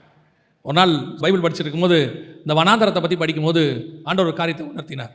இந்த வனாந்தரத்தில் யாராவது தேவ மனுஷன் நீதிமான் செத்துருக்கிறானா பார்த்தியான்னு கேட்டார். நீங்கள் ஆரம்பத்தில் எடுத்துக்கோங்க, வனாந்தரத்துக்கு போகாத நீதிமான்களே கிடையாது. அது ஆபிரகாமாக இருக்கட்டும், அதுக்கப்புறம் ஈசாக்கு, யாக்கோபு, இஸ்ரவேலர்கள், கடைசியாக இயேசு கிறிஸ்து வரைக்கும், ஏன் பவுல் வரைக்கும் எல்லாம் வனாந்தரத்துக்கு போயிட்டாங்க. ஒருத்தர் கூட வனாந்தரத்தில் என்ன செய்யலை, சாகவே இல்லை. ஒருத்தர் கூட சாகலை. கடைசி ஆவியானவர் உணர்த்தினார், நீதிமான்கள் மட்டும் இல்லை, துஷ்ட மனுஷனாகிய இஸ்மவேலை கூட நான் வனாந்தரத்தில் காப்பாற்றி இருக்கிறேன். அவனையே காப்பாற்றினா உன்னை காப்பாற்ற மாட்டேனா? நம்மளை கர்த்தர் காப்பாற்ற மாட்டாரா? யார் வேணாலும் என்ன வேணாலும் சொல்லிட்டு போட்டோம், என்ன வேணாலும் உருவாக்கட்டும், இதோடு உங்களுக்கு முடிஞ்சிருச்சுன்னு சொல்லட்டும், இதோடு உன்னை வேலையை விட்டு தூக்கிட்டோம். சிலர் சொல்லுவாங்க, ஒரு மனுஷனை சொன்னாங்க, கடையெல்லாம் அவனை நம்பினவங்களாம் ஏமாற்றிட்டாங்க, கடை க்ளோஸ் ஆயிடுச்சு, அதாவது பிஸ்னஸ் க்ளோஸ் ஆயிடுச்சு. அப்போது அந்த மனுஷனை பார்த்து அந்த க்ளோஸ் பண்ண ஒரு ஆள் சொன்னார், இதோட அவ்வளோதான் உன் கதை முடிஞ்சிச்சு அப்படின்னார். ஆனால் அந்த மனுஷன் வந்து கர்த்தரை அறிஞ்ச மனுஷன். அந்த மனுஷன் சொன்னால், கடை க்ளோஸ் ஆயிடுச்சுன்னு சொல்லுங்கள், நான் ஒத்துக்கிறேன், ஆனால் இதோட எல்லாம் முடிஞ்சிருச்சுன்னு மட்டும் சொல்லவே சொல்லாதீங்க. கடை மட்டும்தான் க்ளோஸ் ஆகிருக்கு, கர்த்தர் என் பட்சத்தில் இருக்கிறார். என்ன காரியம் பார்த்தீங்கன்னா, அடுத்த 2 வருஷத்தில் அந்த கடையை க்ளோஸ் பண்ணுறதுக்கு காரணமாக இருந்த மூல ஆள் செத்து போனார், வியாதிப்பட்டு செத்து போனார். அவர் செத்த விதம் ரொம்ப கோரமாக இருந்துச்சு. ஆனால் இந்த மனுஷனையோ கர்த்தர் ஆசீர்வதிச்சு, அதை விட பல மடங்கு கர்த்தர் ஆசீர்வதிச்சு உயர்த்தி மேலே கொண்டு உட்கார வச்சுட்டார். அல்லேலூயா. அவங்க என்ன வேணாலும் செய்யட்டும், என்ன தூக்குமாரம் வேணாலும் பண்ணட்டும், பண்ணி முடிக்கும் போது உங்களுக்கு மட்டும் ஒன்று தெரியணும், இதில் நான் சாக போகிறதே கிடையாது, இதில் அவன் தான் சாக போகிறான். எவன் உங்களுக்கு குழி வெட்டினானோ அந்த குழியில் அவனே விழுவான். எவன் தாவீது சாக வேண்டும் என்று விரட்டினானோ அவனே சாவான். தாவீது சாக மாட்டான், ராஜாவாக மாறுவான். காரியம் எப்படி முடிந்தது? மாறுதலாய் முடிந்தது. 3ஆவதாக ஒரு காரியம் வாசிங்க, 9ஆம் அதிகாரம். இப்போ நம்ம வாசிச்ச அதே வசனம், எஸ்தரின் புஸ்தகம் 9:1 வாசிங்க. ராஜாவின் வார்த்தையின்படியும் அவனுடைய கட்டளையின்படியும் செய்யப்படுகிறதற்கு ஆதார் மாதம் என்கிற 12ஆம் மாதம் 13ஆம் தேதியிலே யூதரின் பகைஞர் அவர்களை மேற்கொள்ளலாம் என்று நம்பினார்களே, அந்நாளிலே தானே யூதரானவர்கள் தங்கள் பகைஞரை மேற்கொள்ளும்படிக்கு காரியம் மாறுதலாய் முடிந்தது. இது அடுத்த மாறுதல் என்ன தெரியுமா? யூதரை மேற்கொள்ள வேண்டும் என்று அவர்கள் நம்பினார்கள். யார் நம்பினது? பகைவர் நம்பினார்கள். அவங்க பகைவர் என்ன நினைச்சாங்களா? இவனை என்ன பண்ணிடலாம், மேற்கொண்டுடலாம், ஈஸி. இன்னைக்கும் யூதர்களை பார்த்து மேற்கொண்டுடலாம் அப்படின்னு அவங்க பகைவர் நினைக்கிறதுக்கு காரணம் என்னன்னா, ஒரு சின்ன கூட்டம், மைனாரிட்டி, ஒரு சின்ன கூட்டம், இவங்களை ஈஸியாக என்ன பண்ணிடலாம், மேற்கொண்டுடலாம் அப்படின்னு நினைக்கிறாங்க. ஆனால் வசனம் சொல்லுது, அந்நாளில் தானே யூதரானவர்கள் தங்கள் பகைவரை மேற்கொள்ளும்படிக்கு காரியம் மாறுதலாய் முடிந்துச்சு. எப்பவுமே சரி, பகைவர் மேற்கொள்ள ஒரு நாளும் கர்த்தர் நம்மை அனுமதி கொடுக்க மாட்டார். இந்த ஒரு இடத்துல மட்டும் நம்ம ரொம்ப கேர்ஃபுல்லாக இருக்கணும். என்ன கேர்ஃபுல்லாக இருக்கணும்னு நான் உங்களுக்கு சொல்கிறேன். நாம் இந்த மாதிரி காரியங்கள் நடக்கும்போது நம்முடைய நம்பிக்கை கர்த்தர் மேலே தான் இருக்கணுமே ஒழிய, நம்ம நம்பிக்கை இப்போ வேற மாதிரி போயிட்டு இருக்குது. இந்த கடைசி காலத்தில் பகைவர் வராங்க. இப்போ புதுசாக எல்லாரும் என்ன செய்ய ஆரம்பிச்சிருக்கிறாங்கன்னு கேட்டிங்கன்னா, நாம் இங்கே மைனாரிட்டி, நாம் இங்கே ஒன்றும் செய்ய முடியாது, நம்மளை க்ளோஸ் பண்ணிடுவாங்க, அதனால் நமக்கு பொலிட்டிக்கல் பவர் தேவை, அந்த பவர் தேவை, இந்த பவர் தேவை, என்னென்னமோ சொல்லிட்டு இருக்கிறாங்க. நல்லா தெரிஞ்சுக்கொள்ளுங்க, கிறிஸ்தவம் இன்னைக்கு இல்லை, அப்போஸ்தலர் காலத்திலிருந்து அது மைனாரிட்டி தான். அப்போஸ்தலர் காலத்திலிருந்து மைனாரிட்டி. ஆனால் கிறிஸ்தவத்துக்கு விரோதமாக இதுவரைக்கும் ஒரு ராஜாவோ ராஜகுமாரத்தையோ அரசாங்கமோ அல்லது எந்த இசம், கம்யூனிசமோ பாசிசமோ நாசிசமோ எதுவும் ஜெயிச்சதாக சரித்திரமே கிடையாது. ஏன் தெரியுமா? இவர்களை மேற்கொள்ளலாம்னு நினைக்கும் போதெல்லாம் கர்த்தர் நமக்காக யுத்தம் பண்ண வல்லமை உள்ளவராக இருக்கிறார். நாம் தான் மேற்கொண்டே வருகிறோம். விசுவாசிகளுக்கு சொல்லுகிறேன், அவங்க கூப்பிடுறாங்க இவங்க கூப்பிடுறாங்கன்னு எங்கேயும் போகாதீங்க. உங்களுக்கும் எனக்கும் யுத்தம் பண்ணுகிறவர் ஒருத்தர் இருக்கிறார். அவர் நமக்கு முன்பாக உருவின பட்டயத்தோடு கூட செல்லுகிறவர். அவர் காரியத்தை மாறுதலாய் முடிக்க பண்ணுகிறவர். எப்பேற்பட்டவர்களையும், ரிச்சர்ட் உம்ப்ராண்ட் ஐயாவுடைய புத்தகத்தை போய் படிச்சு பாருங்க, அங்க இருக்கு பாருங்க, ஜீவனுள்ள சாட்சி. அதெல்லாம் படும் வேதனையில் பரம வெற்றி அப்படின்னு சொல்லி அற்புதமான சாட்சி. கம்யூனிசத்துக்கு நடுவில் எப்படி அவங்க ஜெயிச்சாங்க, எப்படி ஹிட்லருக்கு மத்தியில் ஜெயிச்சாங்க, எல்லாம் அதில் இருக்கு. அவ்வளவு இத்தனைக்கும் அவங்க ஒரு மைனாரிட்டி தான். ஆனால் கம்யூனிசம் இரும்பு கரன்னு சொல்லுவாங்க, இரும்பு திரைம்பாங்க. அதுக்கு நடுவுலையே பகைவர் மேற்கொள்ளாதபடிக்கு கர்த்தர் செய்தார். ஹிட்லர் கிறிஸ்தவர்களை அவ்வளோ கொடுமைப்படுத்தினாராம். யூதர்களை கொடுமைப்படுத்தினது மட்டும்தான் ஹிஸ்டரியில் வந்திருக்குது. கிறிஸ்தவர்களை கொடுமைப்படுத்தினது வரவே இல்லை. கடைசியில் ஹிட்லர் எப்படி செத்தான் தெரியுமா? தன் கையாலேயே சுட்டு கொண்டு செத்து போனான், தற்கொலை பண்ணி செத்து போனான். சவுல் எப்படி செத்தானோ அதே மாதிரி தான். அவன் பட்டயத்தில் செத்து போனான், இவன் துப்பாக்கியில் செத்து போனான். ஆக மொத்தத்தில் தேவ ஜனங்களை துரத்துகிற எல்லாரும் வேறையும் நாம் தான் மேற்கொள்ளுமே ஒழிய அவர்கள் சபையை மேற்கொள்ள மாட்டார்கள். சபையை மேற்கொள்ற அதிகாரத்தை கர்த்தர் இன்னும் யார் கையிலையும் கொடுக்கவே இல்லை. உலக தோற்றம் முதல் ஆண்டவர் எழுதி வச்ச நியதி அது. ஆண்டவர் சொல்லி வச்சிருக்கிறாரு, என் ஊழியக்காரனுக்கு விரோதமாய் உருவாக்கப்படுகிற எந்த ஆயுதமும் வாய்க்காதே போகும். நீங்களும் நானும் ராஜாக்களும் ஆசாரியருமாய் அழைக்கப்பட்டவர்கள். எதுக்கு இந்த காலத்துல தான் பயம்? அதான் இப்ப பாருங்க, யூதர்களுக்கு இருந்த ஒரு பெரிய பிளஸ் பாயிண்ட் என்னன்னு மட்டும் பாருங்க. வாசிங்க, அந்த வசனத்தை வாசிங்க. 2வது வசனம் வாசிங்க. அதே அதிகாரம் 2வது வசனம் 9:2. யூதர் அகாஸ்வேரு ராஜாவின் சகல நாடுகளிலும் உள்ள பட்டணங்களிலே தங்களுக்கு பொல்லாப்பு வர பண்ண பார்த்தவர்கள் மேல் கை போட கூடிக்கொண்டார்கள். ஒருவரும் அவர்களுக்கு முன்பாக நிற்க கூடாதிருந்தது. அவர்களை பற்றி சகல ஜனங்களுக்கும் பயம் உண்டாயிற்று. இதுதான் முக்கியம். நம்ம மேல கை போடுகிற அதிகாரத்தை கர்த்தர் யாருக்கும் தரல. அதே நேரத்தில் நமக்கு எதிராக நிற்பதற்கு கர்த்தர் யாருக்கும் என்ன கொடுக்கல? அனுமதி கொடுக்கல. அதுல ஒன்னு கர்த்தர் செஞ்சிருக்கிறாரு. என்ன தெரியுமா? நம்மை பத்தின பயம். அதான் முக்கியம். நம்மை பத்தின பயம். என்ன பயம்? இவ்வளோ சபை இருக்குதுங்கிற பயம் இல்ல. என்ன பயம் தெரியுமா? கர்த்தர் நம்மோடு கூட இருக்கிறார். அந்த பயம் அவர்களுக்கு வரும். அது வரும் கண்டிப்பா. யோசித்து பாருங்க, யோவான் ஸ்நானகன் ஒத்த ஆளு வனாந்தரத்தில் இருக்கிறார். வசனம் சொல்லுது, அவரை பார்த்து ஏரோது பயந்திருந்தான்னு பைபிள் சொல்லுது. எலியா ஒத்த ஆள் தான். ஆனா ஆகாபு எலியாவை பார்க்க வந்தான்னு இருக்குது. அவன் கூப்பிடுறான், போய் வர சொல்லுங்கிறான். ஆகாபு வந்தான். அப்போஸ்தலரை குறித்து அவர்களுக்கு பயம் உண்டாயிற்று. இயேசு கிறிஸ்துவின் மேல் கை போட அவர்கள் பயந்தார்கள். இது என்ன பயம் தெரியுமா? இவங்கெல்லாம் ஒத்தால் தான், மைனாரிட்டி. ஆனா என்ன பயம் தெரியுமா? நம்ம மேல இருக்கிற அபிஷேக பயம். இந்த பயம் மாம்சத்தில் வரக்கூடியதல்ல, ஆவியிலே வரக்கூடியது. உங்களை பத்தின பயத்தை ஸ்பிரிட்ல உண்டாக்குவார் கர்த்தர். அவங்களுக்கு பயத்தை உண்டாக்குவாரு, உங்களுக்கு தைரியத்தை உண்டாக்குவார். உங்களுக்குள்ள ஒரு தைரியம் வரும், அத்தாரிட்டி வரும். இது இந்த கடைசி காலத்தில் மிஸ்ஸிங். இயேசு கிறிஸ்து பேசும்போது என்ன சொன்னா தெரியுமா?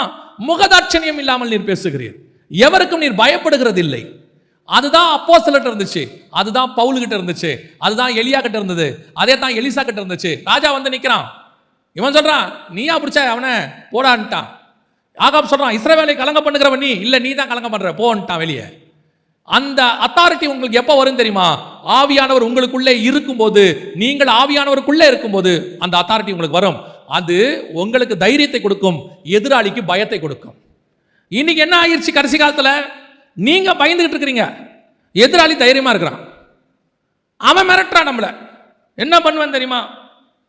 காவல் கிணறுன்னு ஒரு இடம் இருக்குது, உங்களுக்கு தெரியும்னு நினைக்கிறேன். திருநெல்வேலி தாண்டி நாகர்கோயிலுக்கு போகிற வழியில் காவல் கிணறுன்னு ஒரு இடம் இருக்குது. இந்த காவல் கிணறுடைய ஸ்பெஷாலிட்டி என்னன்னு கேட்டிங்கன்னா, அங்கே அந்த விண்மில் இருக்கும். அந்த காவல் கிணறுல தான் அது ஆரம்பிக்கும், அவ்வளோ இருக்கும் விண்மில் அந்த இடத்துல இருக்கும். அப்போது அந்த விண்மில் நிறையா இருக்கும், 100 கணக்கில் இருக்கும். அதில் ஒரு விண்மில் மட்டும் வைக்கும் போது ரூல் படி பக்கத்தில் வீடு இருந்தால் வைக்கக்கூடாது. அதோடைய ரூல் அப்படி தான், பக்கத்தில் வீடு இருந்தால். ஏன்னா அது சுற்றும் போது அதுக்குள்ளே இருந்து கொஞ்சம் கிரீஸ் கீழெல்லாம் வரும், அது ரொம்ப உடம்புக்கு எரிச்சலை உண்டாக்கும். அதனால் வீடு பக்கத்தில் வைக்கக்கூடாது. நீங்கள் எந்த விண்மில் பக்கத்தில் பாருங்கள் வீடு இருக்காது. ஏற்கனவே அங்கே ஒரு சர்ச் இருக்குது, சர்ச்சு பக்கத்தில் கொண்டு வந்து விண்மில்ல ஒருத்தர் வைக்கிறான். வைக்கும் போது அந்த பாஸ்டர் சொல்கிறார், நடந்த சம்பவம். அந்த பாஸ்டர் சொல்கிறாரு இங்கே வீடு இருக்குது, சட்டப்படி வைக்கக்கூடாது, விண்மில்ல வைக்காதீங்கன்னு சொல்கிறார். அப்போது அந்த வைக்கிறவன் சொல்கிறான் வச்சா என்ன பண்ணுவேன், என்ன பண்ண போகிறேன் அப்படின்னு. அவர் சொன்னாராம் நீ வெய்யி என்ன நடக்குதுன்னு மட்டும் பாருன்னாராம். இன்னோ அடிப்பியோ ஆலவரத்துக்கு கொடுப்பியோ, நான் வைக்கிறேன் பாரு அப்படின்ட்டு 1 கோடி ரூபா செலவு பண்ணி விண்மில் வச்சாச்சு. அது ரொம்ப காஸ்ட்லி, வச்சாச்சு. அந்த ஏரியாவில் இருக்கிற எல்லா விண்மிலும் சுத்துச்சு, அது ஒன்று மட்டும் சுத்தலை, ஒன்று மட்டும் சுத்தலை. என்னென்னவோ செக் பண்ணி பார்த்தாங்க, என்னென்னவோ பண்ணி பார்த்தாங்க. கடைசியாக என்ன பண்ணாங்க தெரியுமா? அதோட இன்ஜினியரை ஜப்பான்லேருந்து வர வச்சாங்க. அது ஒரு ஃபேமஸ் கம்பெனி பேர் வேண்டாம், ஃபேமஸ் கம்பெனி. ஜப்பான்லேருந்து இன்ஜினியர்ஸ் கொண்டு வந்தாங்க. இன்ஜினியர்ஸை சென்னைக்கு வர வச்சு அங்கேருந்து காவல் கிணறு கூப்பிட்டு வந்து அதுக்கே லட்சக்கணக்கில் செலவு.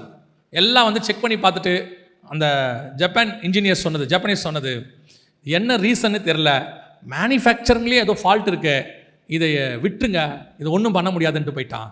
கடைசியில் அந்த விண்மில் அங்கேருந்து எடுத்துட்டாங்க. இன்னைய வரைக்கும் அந்த சர்ச்சு பக்கத்தில் விண்மில் இருக்காது. நம்மை குறித்த பயம் அவர்களுக்கு வரும். கர்த்தர் நமக்காக வழக்காடுகிறவர், நமக்காக யுத்தம் செய்கிறவர். தேவன் இன்னும் ஜீவனோடு கூட இருக்கிறார்.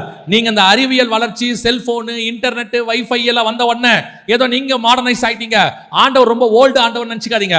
ஆண்டவர் இன்னும் ஃப்ரெஷ்ஷாக தான் இருக்கிறாரு, இன்னும் எங்க தான் இருக்கிறாரு, இன்னைக்கும் அதே வேகத்தோட தான் யுத்தம் பண்றாரு. நீங்க தெரிஞ்சுக்கணும், முதல்ல உங்களுக்கு அந்த பயம் இருக்கக்கூடாது. இன்னைக்கு இங்க என்ன பிரச்சனை தெரியுமா? இன்னைக்கு நமக்கு அந்த விசுவாசமெல்லாம் போனதுனால பயம் வந்துருச்சு. பைபிள் சொல்லுது நரகத்துக்கு போறவங்க லிஸ்ட்ல ஃபர்ஸ்ட் யார் இருக்கா தெரியுமா? பயப்படுகிறவர்கள் தான் ஃபர்ஸ்ட். எதுக்கு பயப்படுறவங்க? தேவனுக்கு பயப்படுறவங்க இல்லை, தேவனுக்கு கண்டிப்பா பயப்படணும். எதுக்கு பயப்படுறவங்க? இந்த உலகத்துக்கு பயப்படுறவங்க, பிசாசுக்கு பயப்படுறவங்க. இவங்க எதுக்கு எடுத்தாலும் பயம். ஐயோ அவங்க அப்படி இருக்காங்க, இவங்களுக்கு அதிகாரம் இருக்குது. அதிகாரத்தில் யார் வேணாலும் இருக்கட்டும், ஆனா உங்க கூட என் கூட யார் இருக்கா தெரியுமா? ராஜாக்களை தள்ளி ராஜாக்களை உருவாக்குகிற பூமியின் அதிபதி, ராஜாக்களுக்கெல்லாம் அதிபதினு வசனம் சொல்லுது. அவர் நம்மோடு கூட இருக்கிறார். அந்த தைரியம் வரணும். அந்த தைரியம் உங்களுக்கு வந்தாதான் உங்களை பத்தின பயம் அவங்களுக்கு வரும். உங்களுக்கு தைரியம் வராம அங்க பயம் வராது. இங்க இதான் பிரச்சனை. யூதன் பாருங்க, இத்தனை 22 நாடு, அரபு நாடு, அத்தனை பேரும் எதிராக நிக்கிறான், பயப்படுறான பாருங்க. ஆனா ஒருத்தனை பத்தின பயம் எல்லாருக்கும் இருக்குது இல்ல? சாதாரணமா இல்ல, அமெரிக்காவுக்கே அவனை பத்தின பயம் இருக்குது. அவன் என்ன பண்ணுவான்னு தெரியாதுன்னு ஒரு பயப்படுறாங்க. எழுதுறான் பாருங்க, யார் வேணா எழுதுறான் பாருங்க. எழுதும் போது என்ன சொல்றான்? யூதர்கள் மோசமானவர்கள், அவர்களுடைய உளவாளிகள் உலகம் முழுக்க இருக்கிறாங்க, அவங்க எந்த நாட்டுக்குள்ள போய் என்ன வேணாலும் பண்ணுவாங்க. இந்த பயம் எப்படி வந்துச்சு? முதல்ல அவனுக்கு அவனை பத்தின ஒரு தைரியம் இருக்குது, நம்மளால செய்ய முடியும்னு. உங்களுக்கும் எனக்கும் ஸ்பிரிச்சுவல் தைரியம் வரணும். இன்னைக்கு ஒரு தீர்மானம், அவன் என்ன வேணாலும் சொல்லட்டும், யார் வேணாலும் என்ன சொல்லட்டும், உன்னை அப்படி பண்ணுவேன், இப்படி பண்ணுவேன், இல்லாம பண்ணுவேன், என்ன வேணாலும் சொல்லட்டும். ஒன்று மட்டும் உண்மை, பகைவர் மேற்கொள்ள கர்த்தர் அதிகாரம் கொடுக்கவில்லை. பகைவரை மேற்கொள்ளுகிற அதிகாரத்தை தான் கர்த்தர் என் கையில் கொடுத்திருக்கிறார். அதுதான் கர்த்தர் நமக்கு கொடுத்திருக்கிறது. அந்த தைரியம் மட்டும் உங்களுக்கு வந்துட்டா போதும். தைரியமா சொல்லுங்க. பல நேரங்களில் பிரச்சனைகள் வரதான் செய்யும், பிரச்சனை இல்லாமல் வாழ்க்கை வராது. இப்போ கடைசி காலத்தில் தான் ஒரு வித்தியாசமான உபதேசம் வந்திருக்குது. உங்களுக்கு பிரச்சனையே இல்லை, போராட்டமே இல்லைன்னா சொல்றாங்க. எல்லாம் உண்டு, அதுக்கு நடுவில் தான் நம்ம கிராஸ் பண்ணி போறோம். ஆனால் அந்த போராட்டமோ பிரச்சனையோ மனுஷனோ உங்களை மேற்கொள்ளாதபடிக்கு கர்த்தர் பத்திரமாய் பார்த்துக்கொள்வார். அதுதான் கர்த்தர் செய்யறது. இந்த இடத்துல வசனம் தெளிவா சொல்லுது, யூதர்கள் பகைவரை மேற்கொண்டார்கள். யார? அவர்களை மேற்கொள்ள வேண்டும் என்று பயந்தவர்களை அவர்கள் என்ன செஞ்சாங்களாம்? மேற்கொண்டார்கள் இருக்கு. சரி, இவ்வளவு காரியமோ மாறுதலாய் முடிந்தது. இதுக்கு என்ன காரணம்? இதுக்கு என்ன காரணம்? எவ்வளவும் மாற்றி மாற்றி முடிஞ்சிச்சே. இதுக்கு பேசிக்காக 2 காரியம் இருக்கு. அதை மாத்திரம் சொல்லிட்டு நான் ஜெபம் பண்ணி முடிக்க விரும்புகிறேன். நல்லா கவனிங்க. பேசிக்காக 2 காரியம். ஒன்று வாசிங்க, 4ஆம் அதிகாரம் 16வது வசனத்தை வாசிங்க. நீ போய் சூசானில் இருக்கிற யூதரையெல்லாம் கூடி வர செய்து 3 நாள் அல்லும் பகலும் புசியாமலும் குடியாமலும் இருந்து எனக்காக உபவாசம் பண்ணுங்கள், நானும் என் தாதிமாரும் உபவாசம் பண்ணுவோம். இவ்விதமாக சட்டத்தை மீறி ராஜாவினிடத்தில் பிரவேசிப்பேன், நான் செத்தாலும் சாகிறேன் என்று சொல்ல சொன்னாள். இதுதான் பேசிக். அவளுக்கு அதுக்கு முன்னாடியே முந்தின அதிகாரத்தில் நீங்க வாசிச்சு பாருங்க. ராஜா அவ தலையில கிரீடத்தை வச்சு அவளை ராஜகுமாரத்தின்னு சொல்லிட்டான். 2:17 வாசிங்க. ஸ்திரீகளை பார்க்கிலும் எஸ்தர் மேல் அன்பு வைத்தான், சகல கன்னிகைகளை பார்க்கிலும் அவளுக்கு அவன் சமூகத்தில் அதிக தயையும் பட்சமும் கிடைத்தது.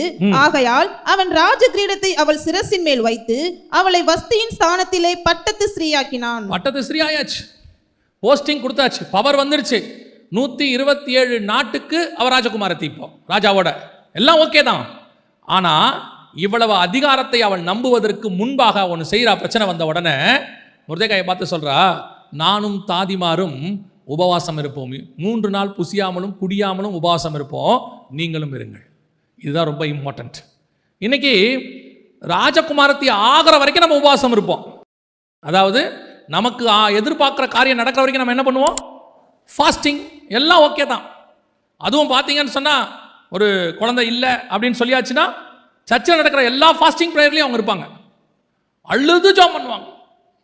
குழந்தை பிறந்த பிறகு 2 வருஷத்துக்கு ஆளே இருக்காது. பாஸ்டர் என்னைக்காவது பார்த்து கேட்பார், எங்கே உங்களை சர்ச்சு பக்கமே காணோம். அவங்க சொல்லுவாங்க அடுத்த வார்த்தை, இந்த குழந்தைய வச்சுக்கிட்டு எங்கே பாஸ்டர் வர முடியுது, இதோடைய நேரம் சரியாக இருக்குது, வேலை கிடைக்கலம்பாங்க. உபவாசம் போட்டு ஜெபம் பண்ணி அழுவாங்க. ஒவ்வொரு உபவாச கூட்டத்திலையும் ஜெப குறிப்பு எழுதி கொடுப்பாங்க, எனக்கு வேலை கிடைக்கவில்லை, தயவு செய்து ஜெபிக்கவும். இங்கேயும் ஊக்கமாக ஜெபம் பண்ணுவாங்க, வேலை கிடைச்சிடும். அதுக்கப்புறம் பாருங்கள், சர்ச்சு பக்கமே ஆள் வராது, சண்டேவே வராது. பாஸ்டர் கேட்பார், எங்கே நீங்கள் சண்டே கூட ஆளை காணுமே. பாஸ்டர் சண்டே கூட வேலை வச்சுட்டாங்க, பிஸியாக இருக்குது. இப்போ நம்மை பொறுத்த வரைக்கும் நாம் நினைக்கிற காரியம் நடக்கிற வரைக்கும் என்ன பண்ணுவோம்? ஃபாஸ்ட் பண்ணுவோம், ஜெபம் பண்ணுவோம், எல்லாம் பண்ணுவோம்.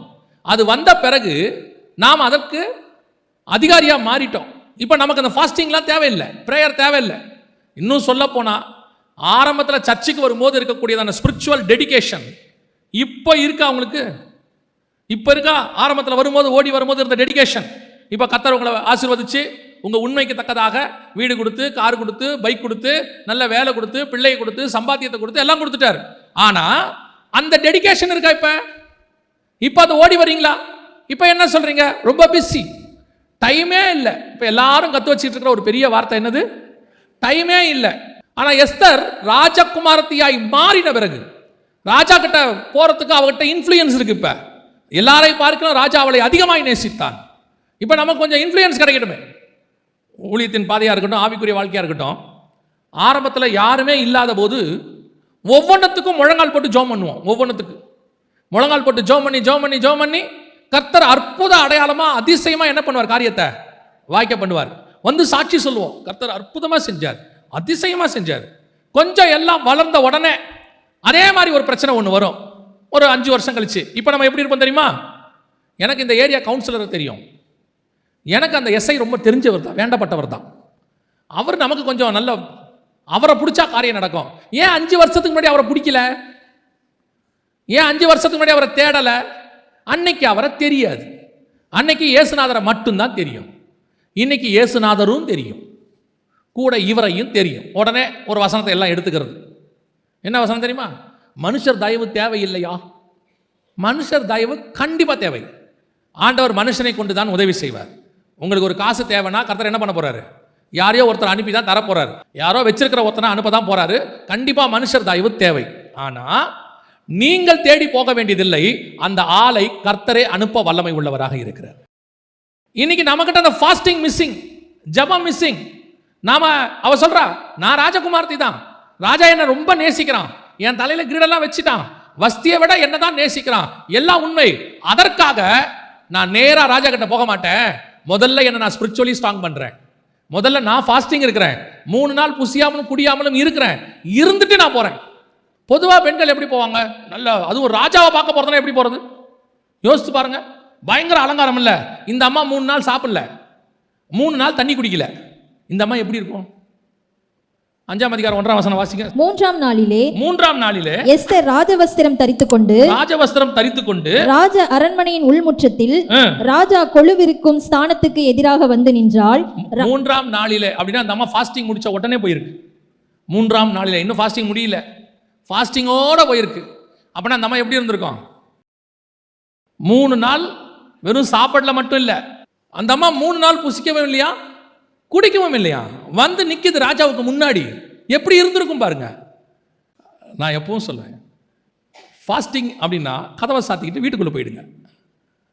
அதுக்கப்புறம் வெளியே வரவே முடிக்கிற வரைக்கும், ஃபாஸ்டிங் முடிக்கிற வரைக்கும் என்ன செய்யாதீங்க, வெளியே வராதிங்க. வெளியே வர வேண்டிய வேலை இருக்குதா, ஃபாஸ்டிங் இருக்காதீங்க. எஸ்தர் 3 நாளும் புசியாமலும் குடியாமலும் ராஜா முன்னாடி போய் நிற்கிறா. இப்போ என்ன யோசிச்சிருக்கணும்? இப்போ ஒரு முக்கியமான விஷயத்தை கேட்க போகிறோம், இப்போ ராஜா கிட்ட போய் நிற்க போகிறோம். ராஜாவுக்கு முதல்ல நம்மளை என்ன செய்யணும், பிடிக்கணும். அப்போ நம்ம இருக்கிற அளவுக்கு முடிஞ்ச வரைக்கும் என்ன செய்யணும், நம்மளை நல்ல ராஜாவுக்கு பிடிக்கிற மாதிரி போகணும். அவள் அதெல்லாம் கவலைப்படவே இல்லை. நான் ராஜவஸ்திரம் தரிச்சிட்டேன், என் முகம் எவ்வளவு வாட்டமாக இருந்தாலும் சரி, எவ்வளவு துக்கமாக இருந்தாலும் சரி, எவ்வளவு டயர்டாக இருந்தாலும் சரி, நான் ஒன்று முடிவெடுத்திருக்கிறேன். ராஜா என் கண்களில் தயவு கிடைக்க வேண்டுமானால் முதலில் பரலோகத்தில் இருக்கிற ராஜாவின் கண்களில் எனக்கு தயவு கிடைக்க வேண்டும். இந்த ராஜாவை ஏற்ற மாதிரி திருப்புற அதிகாரம் அந்த ராஜா கையில் இருக்குது. இவ்வளவு காரியமும் மாறுதலாய் முடிஞ்சதுக்கு முதல் ரீசன் என்ன தெரியுமா? அவளுடைய டெடிகேஷன், ப்ரேயர், ஃபாஸ்டிங். இன்னைக்கு இருக்குதா? உண்மையிலேயே ஜபங்கிறது என்னன்னு கேட்டிங்கன்னா, யாருக்கும் தெரியாமல் பண்ணுறதுக்கு பேர் தான் என்னது, ஜபம். சரி, நம்ம கூடி ஜபிக்கிறோம், கூடுறவங்கக்கிட்ட சொன்னால் கூட பரவாயில்ல. இன்றைக்கி வந்துருச்சு மீடியா, ஒரு பக்கம் ஃபேஸ்புக்கு, ஒரு பக்கம் வாட்ஸ்அப்பு, இவங்க ஃபாஸ்டிங் இருக்கிறாங்கிறத ஊருக்கே சொல்கிறது. கவனிச்சுக்கொள்ளுங்க, உங்களுடைய டெடிகேஷன் தான் ரொம்ப இம்பார்ட்டண்ட். காரியத்தை மாறுதலாய் கர்த்தர் முடிய பண்ணுவார். அவர் சொன்னது எல்லாம் செய்ய போகிறார், அதில் எந்த மாற்று கருத்தும் இல்லை. அதுக்கு முதல்ல கர்த்தர் எதிர்பார்க்கறது உங்ககிட்ட டெடிகேஷன். உங்களுக்கும் தேவனுக்கும் இருக்கிற உறவு. நீங்களே ஜெபம் பண்ணுறதில்ல, நீங்களே பைபிள் வாசிக்கிறதில்ல, ஆனால் வந்து இங்கே உட்காந்து கூட்டத்தோட உட்காந்து ஆண்டவர் ஜெப குறிப்புக்கு பதில் தருவார், தரமாட்டார். நீங்கள் ப்ரிப்பேர் ஆகாமல் கண்டிப்பாக என்ன செய்ய மாட்டார். 2ஆம் அதிகாரத்தில் அப்போஸ்தலர் நடவடிக்கையில் பரிசுத்த ஆவியானவர் ஊற்றப்பட்டார். முதல் நாள் ஊத்தல, 1ஆம் அதிகாரத்தில் அவர்கள் ஏற்கனவே கூடி வந்து ஜெபிச்சு ஒருமனப்பட்டு காத்திருந்தார்கள். தே ப்ரிப்பேர் ஆன பிறகுதான் கர்த்தர் நிரப்பினார். ப்ரிப்பேர் ஆகாம நடத்த மாட்டார். கேட்ட காரியம் நடக்காது. இன்னைக்கு நீங்க பண்ற நிறைய ஜெப குறிப்பு ஏன் கிடைக்கல? நீங்க நினைக்கிறீங்கல்ல, நானும் எவ்வளோ நாளா ஜெபம் பண்றேன், ஆண்டவர் எனக்கு கொடுக்க மாட்டேங்கிறார். ஏன் கொடுக்க மாட்டேங்கிறாரு? நீங்க உங்ககிட்ட அந்த ஆயத்தம் இல்லை, முந்தி மாதிரி ஒரு டெடிகேஷன் இல்லை. நான் ஒரு சிலருக்கு தான் சொல்றேன், ஒரு சிலர் உண்மையிலேயே டெடிகேஷன், உண்மையிலே காத்திருக்கிறார்கள், தேவ சமூகத்தில் வந்து உட்கார்ந்து இருக்கிறாங்க, உபவாசத்தோட காத்திருக்கிறாங்க. அவர்கள் ஜெபங்களுக்கு கர்த்தர் பதில் தர வல்லமை உள்ளவராக இருக்கிறார். முதல்ல எஸ்தர்கிட்ட இருந்தா ஃபர்ஸ்ட், நான் ராஜாவுக்கு பிடிச்சமானவ தான், ஆனாலும் சரி நான் தேவனிடத்தில் போய் முதலில் காத்திருக்கிறேன். கர்த்தர் காத்திருக்கிறவனைத்தான் கர்த்தர் உயர்த்த வல்லமை உள்ளவராக இருக்கிறார். நீங்கள் நினைக்கிற காரியம் மாறுதலாய் முடிய வேண்டும், கர்த்தர் உங்களுக்கு நன்மையான ஈவுகளை கட்டளையிட வேண்டும்னா வெறும் நீங்க கிரியை செய்தால் போதாது, தேவ சமூகத்தில் காத்திருக்கிற தன்மை ரொம்ப இம்பார்ட்டன்ட். இன்னைக்கு காத்திருக்குதல் இல்லை, விசுவாசிக்கும் இல்லை. தேவன் நீங்கள் நினைக்கிற காரியத்தை செய்ய வல்லமை உள்ளவராக இருக்கிறார். அல்லேலூயா. 2வது எஸ்தர் செய்த காரியம் என்ன? 8ஆம் அதிகாரம் 3வது வசனத்தை வாசிங்க. 8:3 வாசிங்க. பின்னும் எஸ்தர் ராஜசமூகத்தில் பேசி அவன் பாதங்களில் விழுந்து அழுது ஆகாகியனான ஆமானின் தீவினையையும் அவன் யூதருக்கு விரோதஞ்செய்ய யோசித்த யோசனையையும் பரிகரிக்க அவனிடத்தில் விண்ணப்பம் பண்ணினாள். 2வது கண்ணீரோடு கூடிய விண்ணப்பம். எஸ்தர் கேட்டா ராஜா என்ன சொல்லிட்டான் தெரியுமா? ராஜா ஒரு வார்த்தை சொல்றான், உன் விண்ணப்பம் என்ன? நீ தேசத்தில் பாதியை கேட்டாலும் நான் உனக்கு தரேன்ட்டான். ஒரு தடவைக்கு 3 தடவை சொல்லிட்டான், உனக்கு என்ன வேணும் நான் தரேன்ட்டான். அடுத்து ஆமானை பற்றி சொன்ன உடனே அதையும் சரின்ட்டான், அவன் வேற ஒன்றுமே சொல்லலை, சரி அப்படின்ட்டான். ஆனாலும் தன் ஜனங்களுடைய விடுதலைக்கு எஸ்தர் செய்த இன்னொரு மிக முக்கியமான விஷயம், அவன் பாதங்களில் விழுந்து அழுது கெஞ்சி விண்ணப்பம் பண்ணினான். கர்த்தரை அசைக்கிற 2வது மிக முக்கியமான காரியம் என்ன தெரியுமா? உங்களுடைய கண்ணீர். ஆனால் அது உண்மையான கண்ணீராக இருக்கணும். யோசித்து பாருங்க, லாசரு மரித்து விட்டான், கர்த்தர் உயிரோடு கூடி எழுப்ப வந்துட்டார். மார்த்தாள் வந்து பேசுகிறாங்க. மார்த்தாள் பேசும்போது, நீர் இருந்திருப்பீரானால் என் சகோதரன். இப்போ இயேசு உடனே அவளுக்கு ஒரு வசனம் சொல்கிறார், உன் சகோதரன் உயிரோடு கூட எழுந்திருப்பான். உடனே அந்த அம்மா கடைசி நாட்களில் அவன் நித்திய ஜீவனை சுதந்திரிப்பான். கான்வர்சேஷன் போயிட்டு இருக்கு 2 பேருக்கு நடுவில். மரியாள் வராங்க, அடுத்து செகண்ட் மரியாள் வராங்க. அடுத்த வசனம் இதே சேம் டைலாக் தான், வேற டைலாக்கே இல்லை. மரியாளும் அதே டைலாக் தான். நீர் இருந்திருப்பீரானால் என் சகோதரன் மரித்திருக்க மாட்டான். ஆனால் இப்போ இயேசுவோட ரிப்ளை வேற. இப்போ இயேசு என்ன பண்ணுறாரு தெரியுமா? அவனை எங்கே வைத்தீர்கள்? ஏன் இவ கேட்ட உடனே எங்கே வைத்தீர்கள்? அவ கேட்கும் போது என்ன கான்வர்சேஷன்? அவ சொன்னதுக்கும் இவ சொன்னதுக்கும் ஒன்று தான் வித்தியாசம். அவ பேசினா, இவ அழுதா. வசனம் சொல்லும், மரியாள் அழுகிறதையும் அவள் கூட வந்தவர்கள் அழுகிறதையும் இயேசு கண்டு மனதுருகி அவனை எங்கே வைத்தீர்கள் என்றார். இயேசுடைய இருதயத்தை உடைக்கிற ரெண்டாவது விஷயம், விண்ணப்பத்தோடு கூட உன் கண்ணீரும் ரொம்ப முக்கியம். ஆனால் அந்த கண்ணீர் உண்மை உள்ளதாக இருக்கணும். இடத்துக்கு ஏற்ற மாதிரி வரக்கூடாது, உண்மை உள்ளதாக இருக்கணும். ஒரே சம்பவம், மார்த்தாளால் முடியாததை மரியாளால் செய்ய முடிஞ்சிச்சு. எது முடிஞ்சிச்சு? இல்லை, பெரிய விஷயம் என்ன தெரியுமா? இயேசு 2 இடத்துல தான் பைபிளில் கண்ணீர் விடுவார். ஒன்று இந்த இடத்துல, இன்னொன்று எருசலேமை பார்த்து. இயேசுவையே அழ வைக்கிற அளவுக்கு அந்த அந்த ஜெப குறிப்பு இருந்துச்சு, அந்த கண்ணீர் இருந்துச்சு. இன்றைக்கி நாம் கண்ணீர் இருக்குதா? ஆண்டவர் ஏற்றுக்கொண்ட புதுசில் காலேஜ் ஃபஸ்ட் இயரில் ஆண்டவர் ஏற்றுக்கிட்டேன். காலேஜ் போயிட்டு போகும்போது வாலிப பிராயன்றதுனால இந்த பசங்க அரட்டை அடிப்பாங்க பஸ்ஸில், அவங்களோட கொஞ்சம் மிக்ஸ் ஆயிடுவோம். வாதை வந்துடும் திருப்பி மனசுக்குள்ளே. ஆவியானவர் உணர்த்துவார், நீ பண்ணுறது தப்புன்னு. திருப்பி வீட்டுக்கு வந்த உடனே ப்ரேயர் ரூம் ஒன்று வச்சுருந்தோம். இந்த ப்ரேயர் ரூமுக்குள்ளே போய் கதவை சாத்திக்கிட்டு தேவனுடைய பிரசன்னம் திரும்பி வருகிற வரைக்கும் அவரை விட மாட்டோம். அந்த பரிசுத்தாவின் பிரசன்னம் திருப்பி வருகிற வரைக்கும் விட மாட்டோம். ஒரு தடவை சட்டையெல்லாம் கிழிஞ்சிருச்சு. நீங்கள் அந்த பிரசன்னம் திருப்பி வந்தாலே ஆட்சி ஆண்டவரே. நான் சொல்லுவேன், நாம் ஜெபிக்கிற அந்த உண்மையான ஜெபத்தையும் கண்ணீரையும் கண்டு தேவன் மீண்டும் நிரப்புவதற்கு வல்லமை உள்ளவராக இருந்தார். அவர் வெளியே போல இப்போ கோச்சிக்கிட்டாருன்னா எப்படி இருக்கும்? ஒரே ரூம்குள்ளே தான் இருப்பாங்க, ஆனால் ஒருத்தருக்கு ஒருத்தர் பேச மாட்டாங்க, கோச்சிக்கிட்டு உட்காந்துருப்பாங்க. அந்த மாதிரி தான் நம்முடைய பாவம் வந்த உடனே ஆவியானவர் நம்ம விட்டு விலகிற மாதிரி நமக்கு தோணும். அந்த பிரசன்னம் இல்லாத மாதிரி இருக்கும், அது உண்மை. ஆனால் திருப்பி போய் ஒப்புரவாகும் போது 51ஆம் சங்கீதத்தை வாசித்து பாருங்க. நீங்கள் அப்புறமா போய் தாவீது அவ்வளோ பெரிய பாவம் செஞ்ச உடனே நாத்தான் தீர்க்கதரிசி போய் அவனை உணர்த்துற உடனே வசனம் சொல்லுது, அவன் பாதத்தில் விழுந்தான் தான் இருக்கு அங்கே. ஆனால் இங்கே 51ஆம் சங்கீதத்தில் அழுது கெஞ்சுறான், அழுது புலம்புறான். அதுதான் மீண்டும் அவன் ராஜ்யபாரத்தை நிலைப்படுத்தினது. உங்களுடைய கண்ணீருக்கு அப்படிப்பட்ட ஒரு வல்லமையை கர்த்தர் வச்சிருக்கிறார். நீங்கள் பண்ணுற ஒவ்வொரு ஜெப குறிப்பும் உண்மையாக இருக்குமானால், உங்கள் இருதயம் உடைக்கக்கூடியதாக இருக்குமானால், உங்கள் ஜெபத்திற்கு கர்த்தர் பதில் தருவதற்கு வல்லமை உள்ளவராக இருக்கிறார். நீங்கள் பாருங்கள், வெறும் ஜெபத்துக்கு மட்டும் இல்லை. இப்போ யாக்கோபு தேவனை நோக்கி ஜெபிக்கிறான்.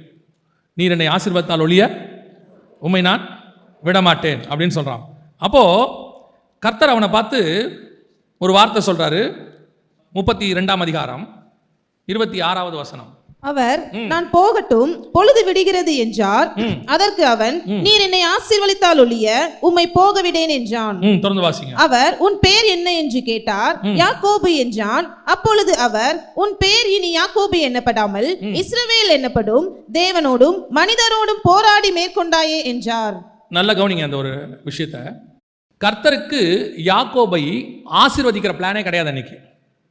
நான் சொல்றது நல்ல கவனிங்க. கர்த்தருக்கு யாக்கோபை ஆசீர்வதிக்கிற பிளான் அன்னைக்கு கிடையாது. அவர் வந்தது எதுக்குன்னா, அவனை ஆறுதல் படுத்துறதுக்கு. பயப்படாத, காலையில் ஏசா வர போறான், நீ ரொம்ப பயந்துருக்கிற, என்ன செய்யாத, பயப்படாத, காலையில் எல்லாம் நல்லபடியாக முடியும்னு சொல்லத்தான் வந்தார். ஆனால் இவன் என்ன கேட்டான்? நீர் என்னை ஆசீர்வதித்தால் ஒழிய உம்மை நான் போக விடேன். நீங்கள் எப்படி சொல்றீங்க கர்த்தர் அவன் அன்னைக்கு ஆசீர்வதிக்கிற பிளான் இல்லைன்னு எப்படி சொல்றீங்க அப்படின்னா, வாசிங்க 35ஆம் அதிகாரம் 9வது வசனம் 10வது வசனம். யாக்கோபு பதான் அராமிலிருந்து வந்த பின்பு தேவன் அவனுக்கு மறுபடியும் தரிசனமாகி அவனை ஆசீர்வதித்து, இப்பொழுது உன் பேர் யாக்கோபு, இனி உன் பேர் யாக்கோபு என்னப்படாமல் இஸ்ரவேல் என்று உனக்கு பேர் வழங்கும் என்று சொல்லி அவனுக்கு இஸ்ரவேல் என்று பெயரிட்டார். இங்கேதான், இதுதான் கர்த்தர் அவனை ஆசீர்வதிக்க வேண்டியதான தருணம். இப்போ யாக்கோபு ஜெபம் பண்ணல. யாக்கோபு அவனை பார்த்து, ஆண்டவர் பார்த்து எதுவும் கேட்கவே இல்லை. ஆனால் கர்த்தரே வந்து தரிசனமாகி என்ன பண்றாரு? அவனை பார்த்து ஆசீர்வதிக்கிறார். ஆசீர்வதிச்சு சொல்றாரு, உன் பேர் இனி என்ன எனப்படும்? இஸ்ரவேல் எனப்படும். அப்போ அதுக்கு முன்னாடி உள்ள 32ஆம் அதிகாரத்தில் கர்த்தர் அவனை ஆசீர்வதிக்கிறது இல்லை. அந்த சம்பவம் இங்கே தான் வருது. இதுதான் காட்ஸ் பிளான். இந்த இடத்துல தான் அவன் இஸ்ரவேலா மாற்றப்படணும். ஆனால் அந்த ஆசீர்வாதத்தை முன்கூட்டியே அவன் என்ன பண்றான்? பெற்றுக்கொள்கிறான். எப்படி பெற்றுக்கொள்றான்? போராடி இல்லை. அந்த இடத்துல போராடின்னு இருக்கு. ஆனால் ஓசியாவின் புஸ்தகத்தில் இருக்குது. அவன் எப்படி போராடினானாமா? ஓசியா 12:4 வாசிங்க. அவன் தூதனானவரோட போராடி மேற்கொண்டான். அழுது அவரை நோக்கி கெஞ்சினான். பெத்தேலிலே அவர் அவனை கண்டு சந்தித்து அவ்விடத்திலும் நம்மோட பேசினார். அப்ப அவன் எப்படி போராடி இருக்கிறான்? அழுது கெஞ்சினான். வரவேண்டிய ஆசீர்வாதம் 35ஆம் அதிகாரத்துல தான் வரணும். அங்கதான் அவன் இஸ்ரவேலா மாறணும். அதுதான் காட்ஸ் டைம். ஆனா அவன் என்ன பண்றான்? 32ஆம் அதிகாரத்திலேயே 16ஆம்ல வாங்க வேண்டியதை பெத்தேல்ல வாங்குறான். அவன் சொல்றான் அழுது போராடி, நீங்க ஆசீர்வாதத்தால் ஒழிய அவன் நான் விட மாட்டேன்னு. நீங்க ஆதியாகமத்தில் படிக்கும்போது எப்படி இருக்கும்னா, ஆண்டவரோட சண்டை போட்ட மாதிரி இருக்கும். போராடி மேற்கொண்டாயே, அவன் போராடிலாம் மேற்கொள்ளல. அவன் என்ன பண்ணியிருக்கிறான்? அழுதுகிட்டே உட்காந்துருக்கிறான். அழுதுனே இருக்கான் நைட்டு முழுக்க. அவருக்கு போகவே மனசு இல்லை. அவர் சொல்றாரு, சரி என்னை விடு, நான் போறேன். சரி நீங்க போங்க. சிலர் இருக்கான் வீட்டில் பார்த்துருப்பீங்களே, அது ஒன்றுமே செய்யாது, அழுதுனே இருக்கும். அப்படி நம்ம போகலாம் சரி அப்படின்ட்டு கிளம்புவோம், போக வராது. அதுவும் குறிப்பாக பிள்ளைகள், இந்த குட்டி பிள்ளைகள் அழ ஆரம்பிச்சிருச்சுன்னா தகப்பனை பார்த்துருக்கீங்களா? வெளியே போகவே மனசு வராது. அந்த குழந்தை திருப்பி அழுகையை நிறுத்துற வரைக்கும் பைக்கில் வச்சு ஒரு ரவுண்ட் அடித்து ஏதாவது ஒன்று பண்ணி அந்த அழுகையை நிறுத்தினா தான் அவருக்கு என்னவா இருக்கும். சில அப்பாவுக்கு வேறு வழி இல்லை, சூழ்நிலை விட்டுட்டு போவார். போயிட்டு ஃபோன் பண்ணுவார், அழுகையை நிறுத்திட்டாங்களா, பையன் நிறுத்திட்டானா, வரும்போது அழுதுகிட்டே இருந்தால் மனசு ஒரு மாதிரி இருந்துச்சு அப்படிம்பாங்க. பல நேரத்தில் நீங்கள் பார்த்துருக்கீங்களா, ஸ்கூலில் பிள்ளையை முதல்ல விட்டுட்டு வரும்போது இந்த டீச்சர் இருக்காங்கல்ல, நம்ம விட்டுட்டு வரும்போது அந்த பையன் கையை பிடிச்சிட்டு அழுவான், போவாதீங்கப்பா. அந்த டீச்சர் சொல்லுவாங்க, நீங்கள் போங்க. கதற கையை பிடிச்சி இழுத்துட்டு போவாங்க உள்ள. இந்த அம்மாவுக்கும் அப்பாவுக்கும் போகிற மனசே வராது. அதுக்கு பெரியவங்க ஒன்று சொல்லிக் கொடுப்பாங்க, ஸ்கூலில் பையனை விட்டுட்டு திரும்பி பார்க்காம வரணுமா. எப்படி கண்டுபிடிச்சிருக்கான் பாருங்க. எதுக்குன்னு அந்த அழுகிற ஆளை விட்டுட்டு நம்மளால் என்ன செய்ய முடியாது, போக முடியாது. அப்படியே யாக்கோபு என்ன பண்ணியிருக்கிறான், சரி நான் போகிறேன். சரி போங்க, டேய் நான் போகிறேன்டா, போங்க. சரிடா முடியாது, நான் அழுதுனே தான் இருப்பேன். நீங்கள் ஆசீர்வதிச்சாலே உண்மை நான் விட மாட்டேன். கர்த்தர்கிட்ட நெஞ்சை நிமித்தி ஜெயிச்சவன் ஒருத்தனும் இல்லை, ஆனால் அழுது தோத்தவன் ஒருத்தனும் இல்லை. அழுதால் கர்த்தர் கண்டிப்பாக செய்வார். ஆனால் உன் அழுகை உண்மையாக இருக்கணும், அதான் முக்கியம். அழுகனா ஃபேக் அழுகை இல்லை, உண்மையான அழுகை. ராத்திரி முழுவதும் உட்காந்து அழுதானாமா பாருங்க. பொழுது விடிகிற நேரம் வந்துருச்சு, நல்லா தான் அழுதுருப்பான் போல. அவனுடைய விண்ணப்பம் என்ன, என்னை ஆசீர்வதிக்க வேண்டும். அதோட எதை மிக்ஸ் பண்ணிட்டான், அழுகையை மிக்ஸ் பண்ணிட்டான். அதான் எஸ்தருக்கு சொல்றா, அவன் பாதங்களில் விழுந்து அழுது. அப்போ காரியம் மாறுதலாய் முடிவதற்கு 2 காரியங்களை எஸ்தர் செய்கிறாள். ஒன்று, தன்னை தயார்படுத்திக் கொள்கிறார் ஃபர்ஸ்ட். 2, ராஜாவை தன் பக்கம் இழுப்பதற்கு அவள் யூஸ் பண்ற மிக முக்கியமான ஆயுதம் என்ன தெரியுமா? அந்த விண்ணப்பத்தோடு கூட அழுதல், அந்த கண்ணீரோடு கூட ஜெபம். அந்த கண்ணீரின் ஜெபம் ஒரு நாளும் உங்களை ஏமாற்றவே ஏமாற்றாது. சில நேரத்தில் உன் கண்ணீருக்கு மனுஷன் பதில் கொடுக்காமல் போவான். உன் கண்ணீருக்கு மனுஷன் என்ன செய்ய மாட்டான், பெருசாலாம் ஒன்றும். சில ஆண்கள்லாம் இருக்காங்க, என்ன அழுதாலும் கவலைப்பட மாட்டான், அவன் அதை பற்றிலாம் யோசிக்கவே மாட்டான். அழு, இப்போ என்ன, இப்போது நான் தான் உன்னை 10 வருஷமாக பார்க்குறேன், அழு. அப்போ அவனே கேட்குறான், என்ன இன்னைக்கு நீ அழுவல, இதுக்கெல்லாம் நீ அழுதுருக்கணுமே இந்நேரம். அவன் பழக்கப்பட்டான். அதனால் நம்மளுடைய அழுகைக்கு மனுஷன் ஒருவேளை என்ன செய்ய மாட்டான், செவி சாய்க்க மாட்டான். அவன் கூட அதில் ஈவிரக்கம் எல்லாம் போயிடுவான். ஆனால் உண்மையாய் நாம் தேவ சமூகத்தில் விண்ணப்பத்தை அழுகையோடு கூட ஏறெடுக்கும் பொழுது தேவனாகிய கர்த்தரால் நம்மை தாண்டி போகவே முடியாது. நாம் கேட்குற ஜெபத்திற்கு பதில் தந்து விட்டுத்தான் போவார். அவர் என்ன நடந்தாலும் சரி, அவர் பதில் தராமல் போகவே மாட்டார். இந்த 3 இன்சிடென்ட் அதுக்கு ஒரு நல்ல உதாரணம். 1, மரியாளுடைய ஜெபம், அழுகையோடு கூட செய்கிற ஜெபம். 2, எஸ்தருடைய ஜெபம். 3வது யாக்கோபினுடைய ஜெபம். இந்த ஜெபம் கண்ணீரோடு கூட அவர்கள் செய்யும் போது ராஜா தேவன் அவர்களுடைய விண்ணப்பத்திற்கு செவிசாய்க்கிறவராய் காணப்படுகிறார். அல்லேலூயா. காரியம் மாறுதலாய் முடிய வேண்டும். என்ன செய்யணும்? முதலாவதாக அவர்கள் செய்த மிக முக்கியமான ஒரு காரியம், எஸ்தர் செய்தது, தன்னை தயார்படுத்தி கொண்டால், ராஜவஸ்திரம் தரித்து கொண்டால், உபவாசம் இருந்தால், புசியாமல் குடியாமல் காத்திருந்தால், அவளுக்கு தங்கிட்ட இருக்கிற அதிகாரத்தின் மேலே அவளுக்கு நம்பிக்கை இல்லை. நான் ராஜாத்தி, ராஜகுமாரத்தி, நான் சொன்னால் நடந்துரும், அதெல்லாம் எல்லாம் நான் ராஜா கேட்பாரு, அந்த கான்ஃபிடென்ட்லாம் கிடையாது. ராஜா என்னை எவ்வளோ நேசித்தாலும் சரி, முதல்ல நான் தேவன்கிட்ட போய் ஒப்புரவாய்க்கிறேன், நான் முதல்ல அங்கே ரெடி ஆகிக்கிறேன். 2வது, ராஜாவை அசைக்கக்கூடிய ஜெபம். இது 2ம் சேர்ந்து ஒரு இனத்தையே காப்பாற்றி முடிச்சிருச்சு. அல்லேலூயா. நீங்கள் இந்தியாவுக்காக ஜெபம் பண்ணுறீங்க, இஸ்ரேலுக்காக ஜெபம் பண்ணுறீங்க, காசாக்காக ஜெபம் பண்ணுறீங்க, எல்லாம் ஜெபம் பண்ணுறீங்க, நல்லது. எந்த ஜெபத்தையும் நாம் இங்கே குறை சொல்வதற்கு இல்லை. ஏன்னா வசனம் சொல்லுது, ஜெபத்தை கேட்கிறவரே மாம்சமான யாவரும். இந்த மெசேஜ் நேரத்தை தவிர மிச்ச நேரத்தில் நீங்கள் என்ன தான் பண்ண போகிறீங்க, ஜெபம் பண்ண போகிறீங்க. உங்கள் ஜெபம் உண்மை உள்ளதாக, ஆயத்தப்பட்டதாக, கண்ணீரோடு கூட உண்மையாக இருக்குமானால் நீங்கள் ஜெபிக்கிற அத்தனை ஜெபத்திற்கும் கர்த்தர் பதில் கொடுக்க வல்லமை உள்ளவராக இருக்கிறார். ஏன்னா ஒரு ஜெபம் கூட மிஸ் ஆகாது. பைபிள் அப்படி தான் சொல்லுது. அவர்கள் ஏறெடுத்த எல்லா ஜெபத்திற்கும் அவர் பதில் கொடுக்கிறாருன்னு 5ஆம் அதிகாரம் வெளிப்படுத்தின விசேஷத்தில் இருக்குது. ஒரு ஜெபம் கூட ஃபெயிலியர் ஆகாது. ஆனால் நம்ம ஜெபம் பண்ணுற முறை தான் ரொம்ப முக்கியம். முதலாவதாக காரியத்தை அவர்கள் மாறுதலாய் முடிய பண்ணுகிறார்கள். கர்த்தர் அதை செய்ய வல்லமை உள்ளவர். ஒன்று தெரிஞ்சுக்கணும், உங்கள் எதிரிகள் உங்களுக்கு விரோதமாக எழும்பி உங்களை தூக்கிலிட நினைத்தாலும் கர்த்தர் அதை மாற்றி போட வல்லமை உள்ளவர். உங்கள் எதிரிகள் உங்களை மட்டம் தட்டி அவர்கள் உயர நினைத்தாலும் கர்த்தர் அதை மாற்றி போட வல்லமை உள்ளவராக இருக்கிறார். மூன்றாவதாக, அவர்கள் பகைவர் அவர்களை மேற்கொள்ள நினைத்தாலும் அவர்களை மேற்கொள்ளக்கூடிய அளவிற்கு கர்த்தர் காரியத்தை மாறுதலாய் முடிய பண்ண வல்லமை உள்ளவர். இது எல்லாத்துக்கும் அடிப்படை எங்கே இருக்குன்னா உங்கள் பிரேயரில் தான் இருக்குது. உங்கள் ஜெபம் இதையெல்லாம் மாற்ற வல்லமை உள்ளது. அல்லேலூயா.